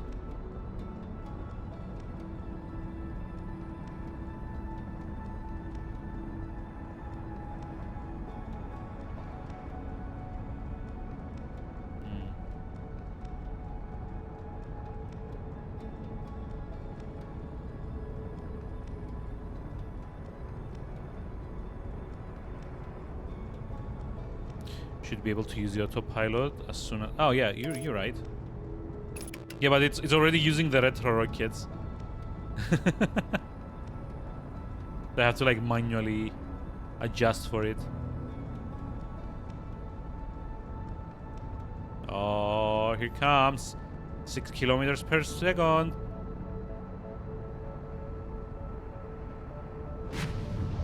Holy shit.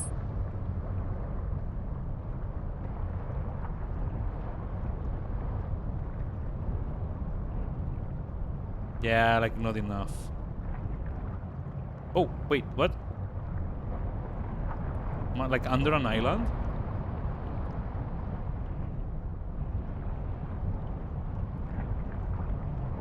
Oh shit.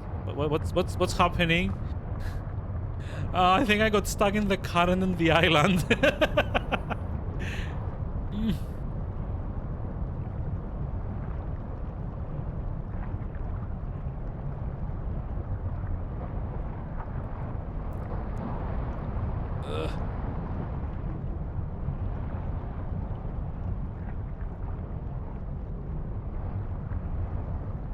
Yeah.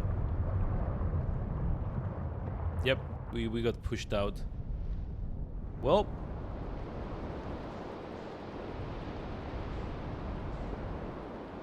You know, I'm kind of curious now. Can I get like an island to push me far enough under?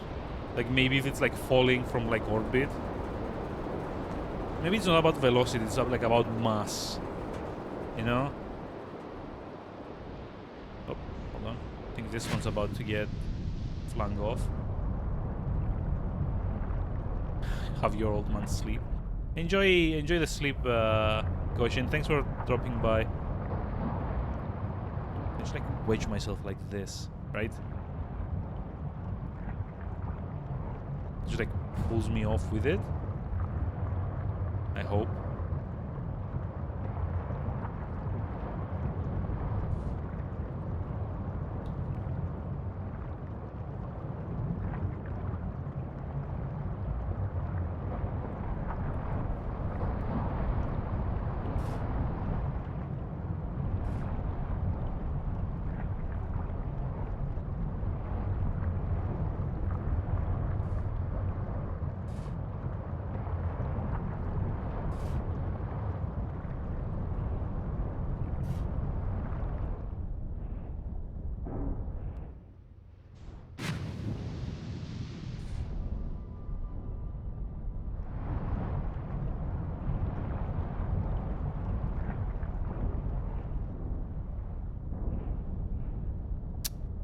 Why is it so weird? Why are the physics so weird here? It's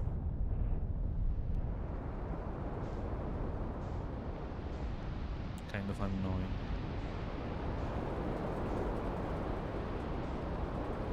Okay, so which island is about to be flung off?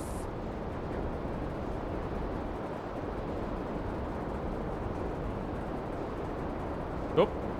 Wait, Gabros Island. Hold on, hold on, hold on.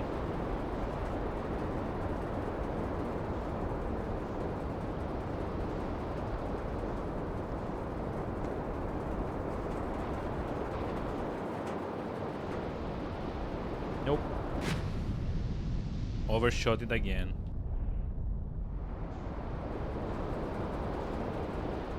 Down. That's a shame.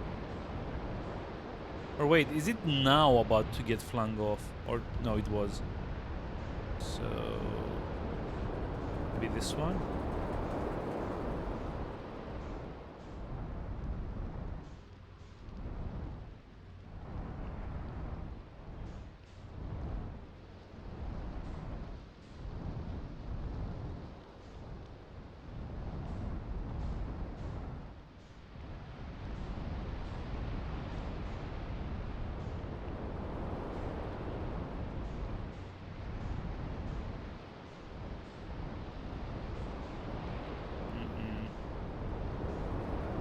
Nope.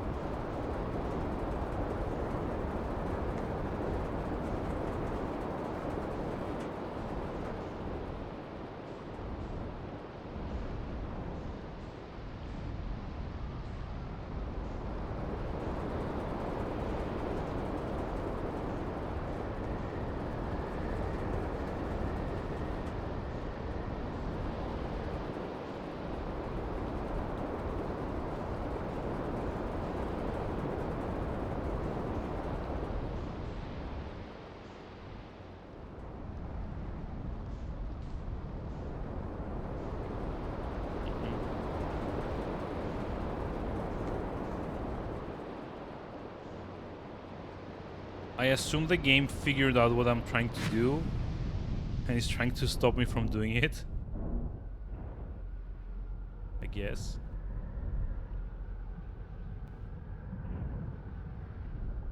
Oh, hold on, hold on. We've got one. Can I just like wedge myself so that I get like shot off with it? Here it comes. There we go.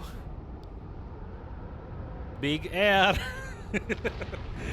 360 no island. Yep. We're like still beneath it. No, not inside. Don't go inside.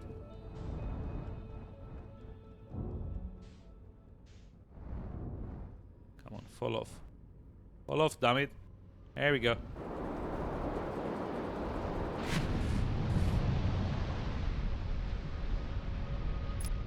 Hey, I did it! Achievement, Deep Impact. Oh boy. What the fuck is this though?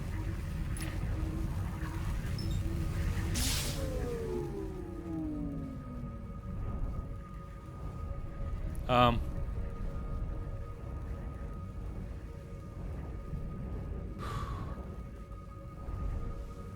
Okay, so we're like in the inner core now, and I don't like what that thing looks like. Do I go check it out?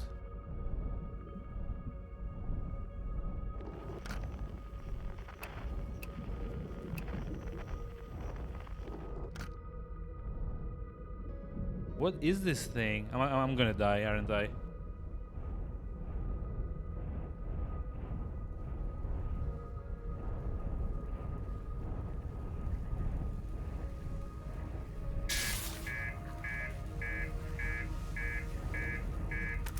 Oh shit, the reactor.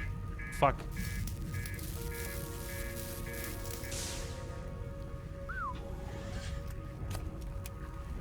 Okay, so what is it that I do here?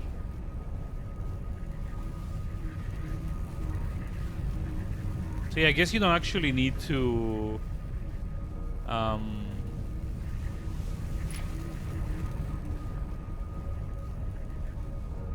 like you don't actually need to God.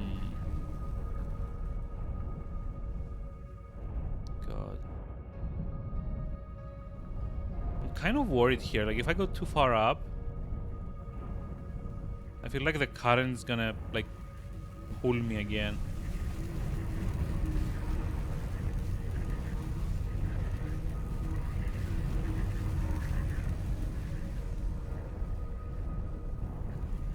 So I know that like what we're basically looking for is the probe. What's it called? Like the probe segment of the orbital cannon. But how do I get to it? Like where is it? How do I even see it down here? Oh, hold on. This is it? No.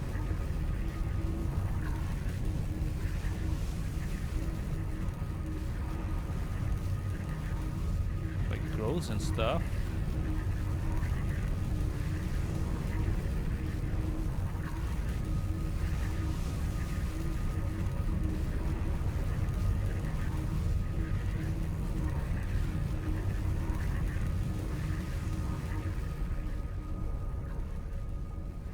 Okay, that's like the islands.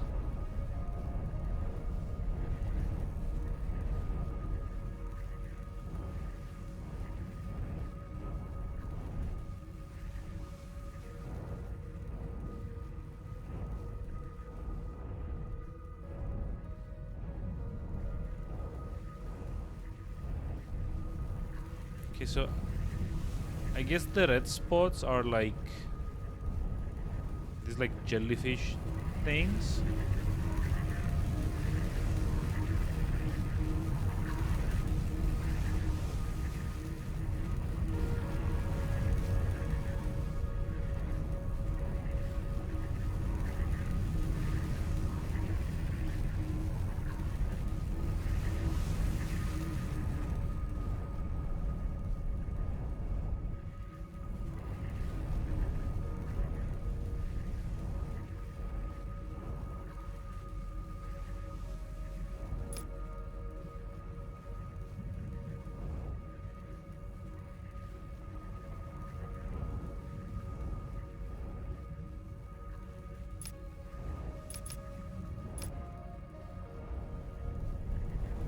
I'm confused. What the hell is it that I do here now?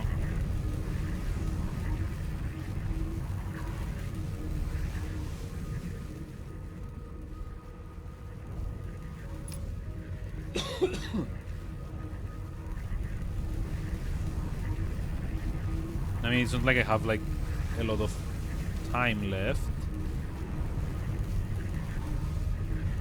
I think.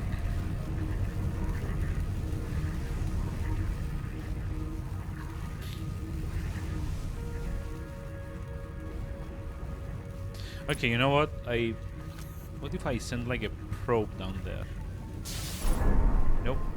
Fuel tank damaged.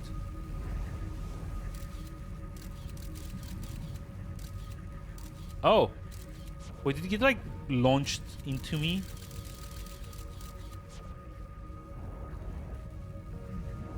Okay, let me try and like aim it into one of those.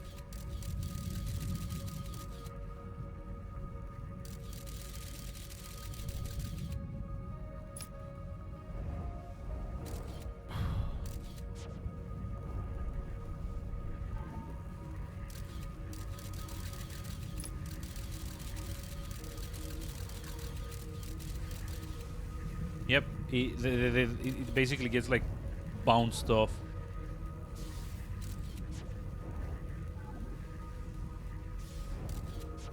And anywhere close to the core does the exact same thing.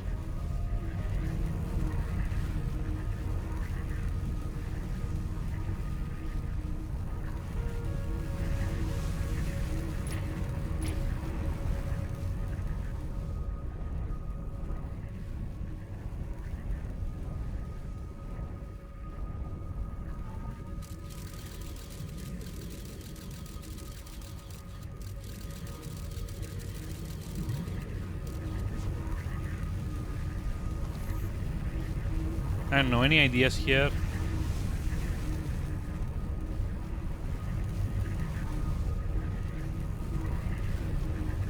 And I'm only asking because, like, I think at this point,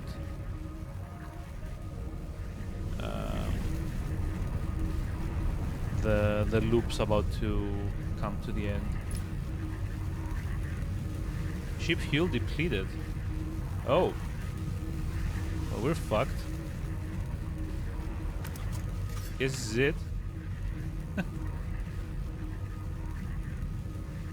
And I don't... Can I, like, go out and fix it?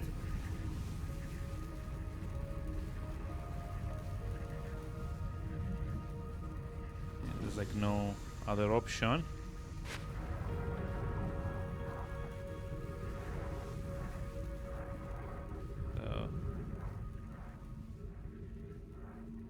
Yes, but... I assume this is not, like, the intended way for me to, like, breach the currents, right? And here comes the end.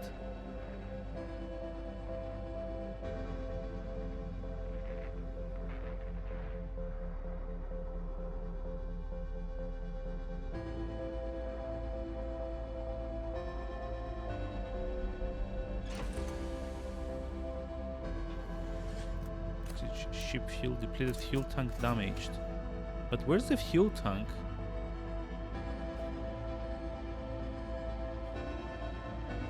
I don't get it. Nope.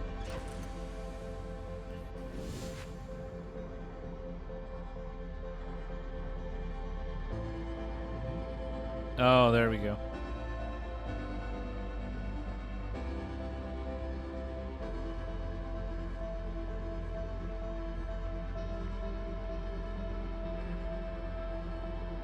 Somehow I doubt this is gonna give me like fuel back. Yep. Ship fuel depleted. I was like, wait here until the end of it.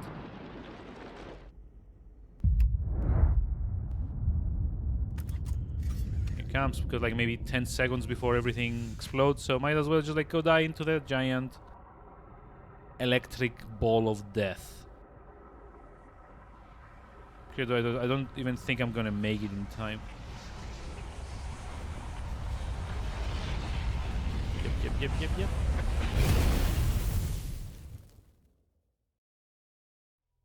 Ooh. So yeah, I'm gonna assume like this isn't like not the intended way to do that. Oh, why did it get stuck?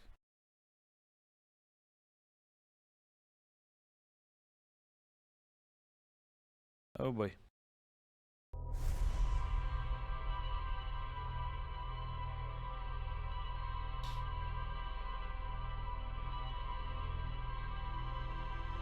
So there's probably like how to go diving segment in like one of the other planets, right? Because I kind of figured this whole thing is built like kind of like interconnected puzzle box. and you need to keep learning new stuff to take from planet to planet in order to get like the perfect day or something like that. The perfect loop. But the perfect day. Damn it. This is annoying though. Like now that I know that this is like my last stream for the week, I really don't want to stop. But then again, I really need to go to work tomorrow, so there's a bit of a problem when all's said and done.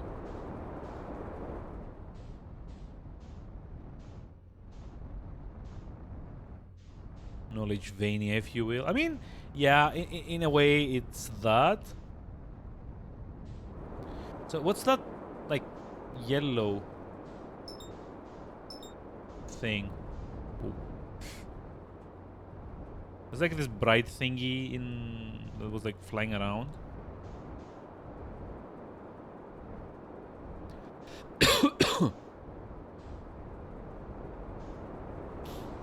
Oh, there we go. There we go.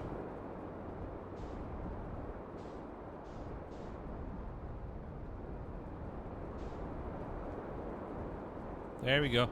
Oh, I know what this is. This is that thing that like keeps orbiting the atmosphere and like. Come on. Rigidity. Why did I get an achievement for this? Oh. Wait, did I bump it off?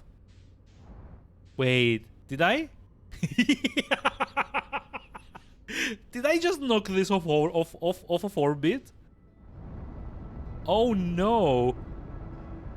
I did. Shit. Oh no. Someone down there is gonna be very pissed off at me.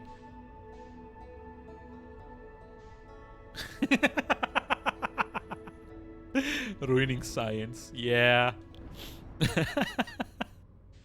Wow. Even like a... Wait, no, it's back. Hold on. Can I actually, you know, just like...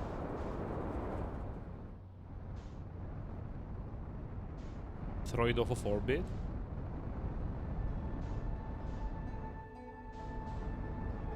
I'm like very curious. Ooh. Damn.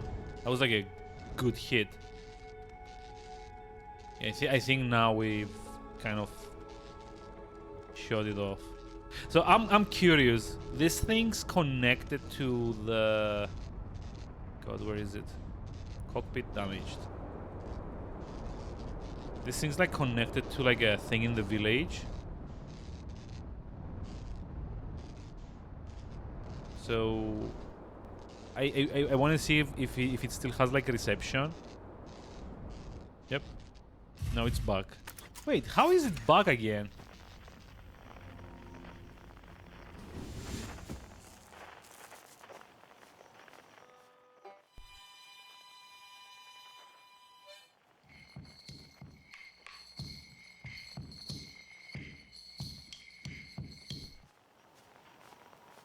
In a way, the best way to compare this would be like La Mulana. I mean, yeah, it's like you're not actually like solving stuff per se, more like kind of like gaining the knowledge required to finish the game.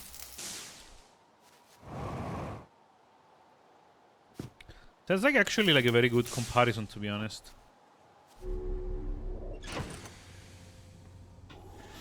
I also just realized something, by the way. The Atoll Rock.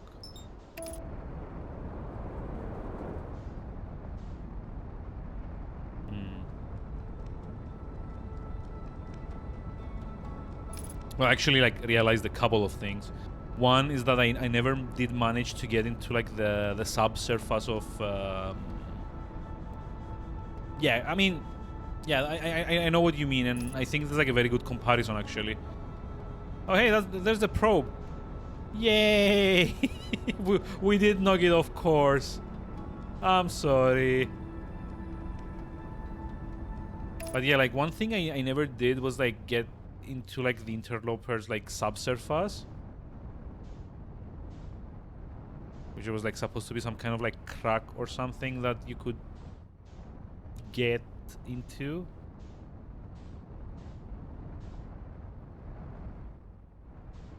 I'm not actually seeing it. Weirdly enough, maybe it's like in here somewhere. Oh, come on! No, no, no, no, no, no, no, no.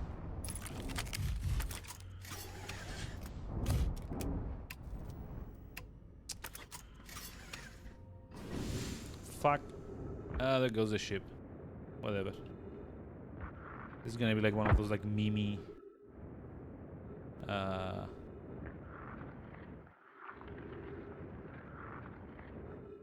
I guess there's like no gravity here, so it's kind of some. Oh, hey, is this it? Please tell me this is it. This is troublesome. It seems the comet wishes to submerge our shuttle in ice. It's on the surface too long, the shuttle may freeze entirely. I mean, if it did, couldn't something call back to blah blah blah blah blah. Yes, but the exploration of the comet would be more difficult if we were without the shuttle until someone recalled it. Oh. Fuck. I need to go to the Ash Twin and recall this before I can enter that thing down there, right?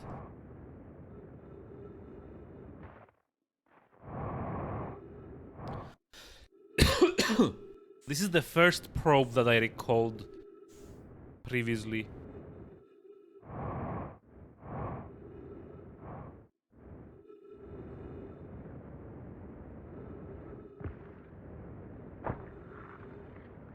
She would be gone as soon as the comet goes around. Like, yeah. I mean, that's what happened last time, wasn't it? So where's my ship? It's like still around here somewhere, right? It did land. Eventually.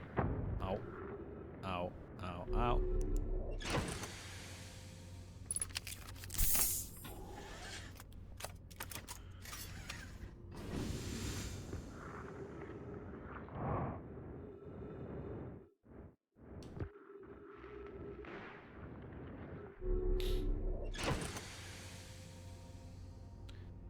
I've already read this.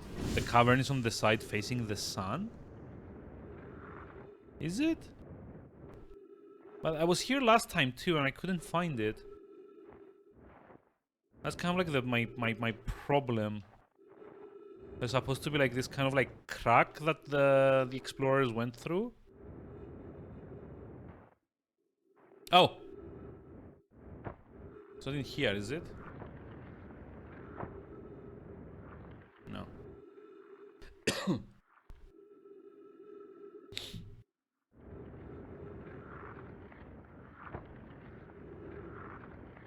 God, this is like what being in like a pinball. Ice can melt. Oh! Right. So I just need to stay in here until we get close enough to the sun then.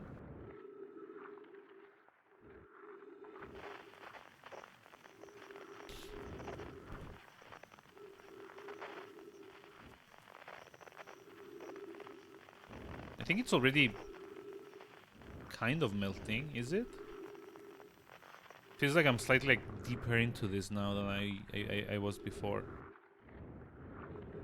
Also, maybe it's like one of those like timed things that like you need to wait until the sun goes like a bit like bigger.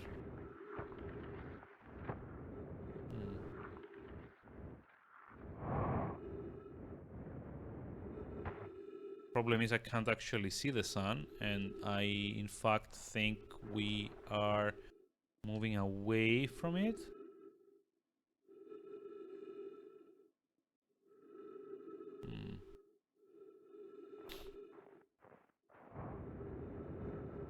Might as well just like go wait in my ship where there's oxygen. Haha.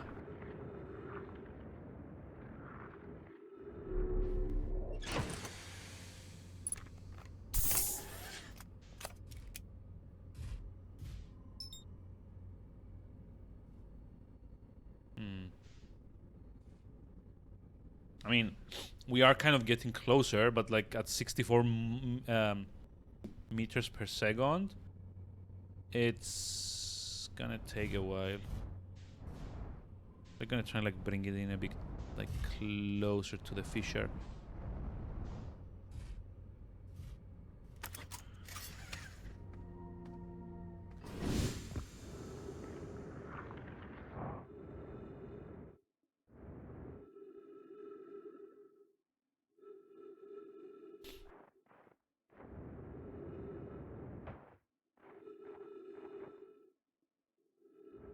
What the? What just passed over us? Yeah, I mean, it is getting bigger, that's for sure. Although I don't think fast enough.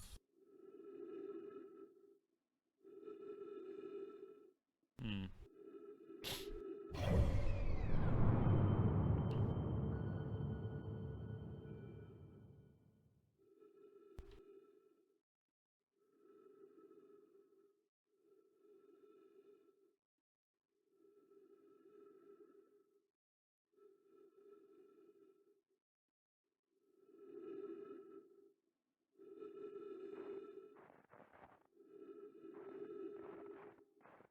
Yeah, it's getting a bit like further in. Hmm.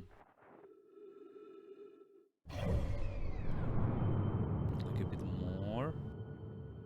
So I kind of don't want to wait until I'm... Oh, hey, there we go. Kind of don't want to wait until we're like too close, because last time I kind of got pulled over. Like I got like flung off of the meteorite by like the gravitational pull of the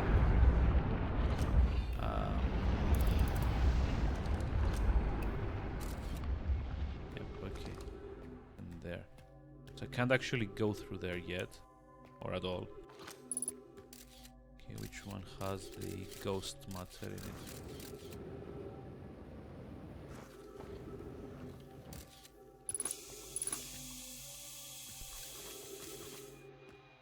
I'm not like seeing like where the ghost matter is. Damn. Oh no. There it is. Oh, and they all, I guess, like kind of like slope downwards. So I need to like pick the correct one.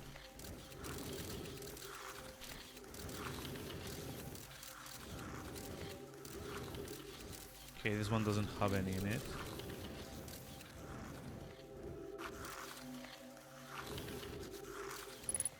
Ooh. That whole thing is...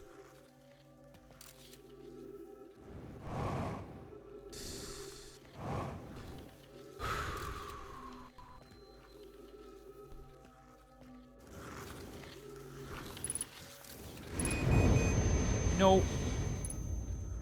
I'm dead. Yep. I fell in. That sucks. But I think on this note, it's like a good time for me to close. It's like already 1 a.m. Like, this game is good. Because, like... No, not even just like design-wise. It's good at like keeping my attention. That's like a bit like difficult for games to do generally. So, well done. But I think this is it for me for today. It's been a great week. Hope you enjoyed all the little changes and stuff. Reminder, I'm currently on like a different schedule, so I only stream Tuesdays, Wednesdays, Thursdays instead of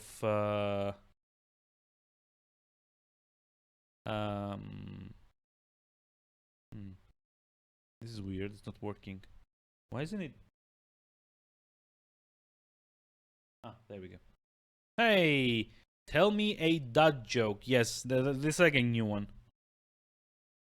This game is special and you can really only play it once. I mean, unfortunately. But yeah, let me give you a dad joke for Ghost Rider. It's like a generator that I found I mean, not all of them are gonna be good ones, but you know, beats not having it. So here's like one for you. What does a house wear? A dress. Get it? A dress. These are all very, very bad jokes. Nice. I probably should like Summer's definitely gone. I should probably lower the redemption points cost for this. Like I don't think these are worth like the 1500. I was just like trying like getting another one. Let's see. Where was it? So it's like a bit of a, like a more grim one. So do you think glass coffins will be a success? Remains to be seen. Oh wow, these are bad, but in like a good way.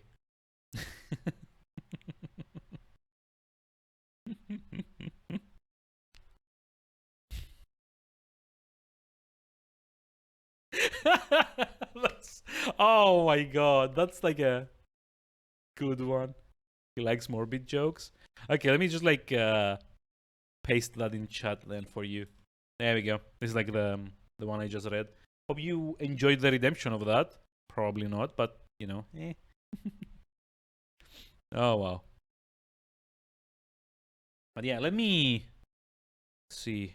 Just like set up the raid here for Millimage, doing more animating things. Go say hi to Millimage, and I'm gonna go get some sleep. As always, you can find me on Discord. Feel free to say hi, drop some chats, stuff like that. I don't mind. In fact, I like it. It helps me cope with my day-to-day tedium. So feel free to do that. And have a wonderful evening. I'll see you around on Tuesday. If there's gonna be like a small like impromptu stream during the weekend, I'm gonna let you know on Discord again. But until Tuesday, probably have a lovely rest of the week and good night. Bye bye.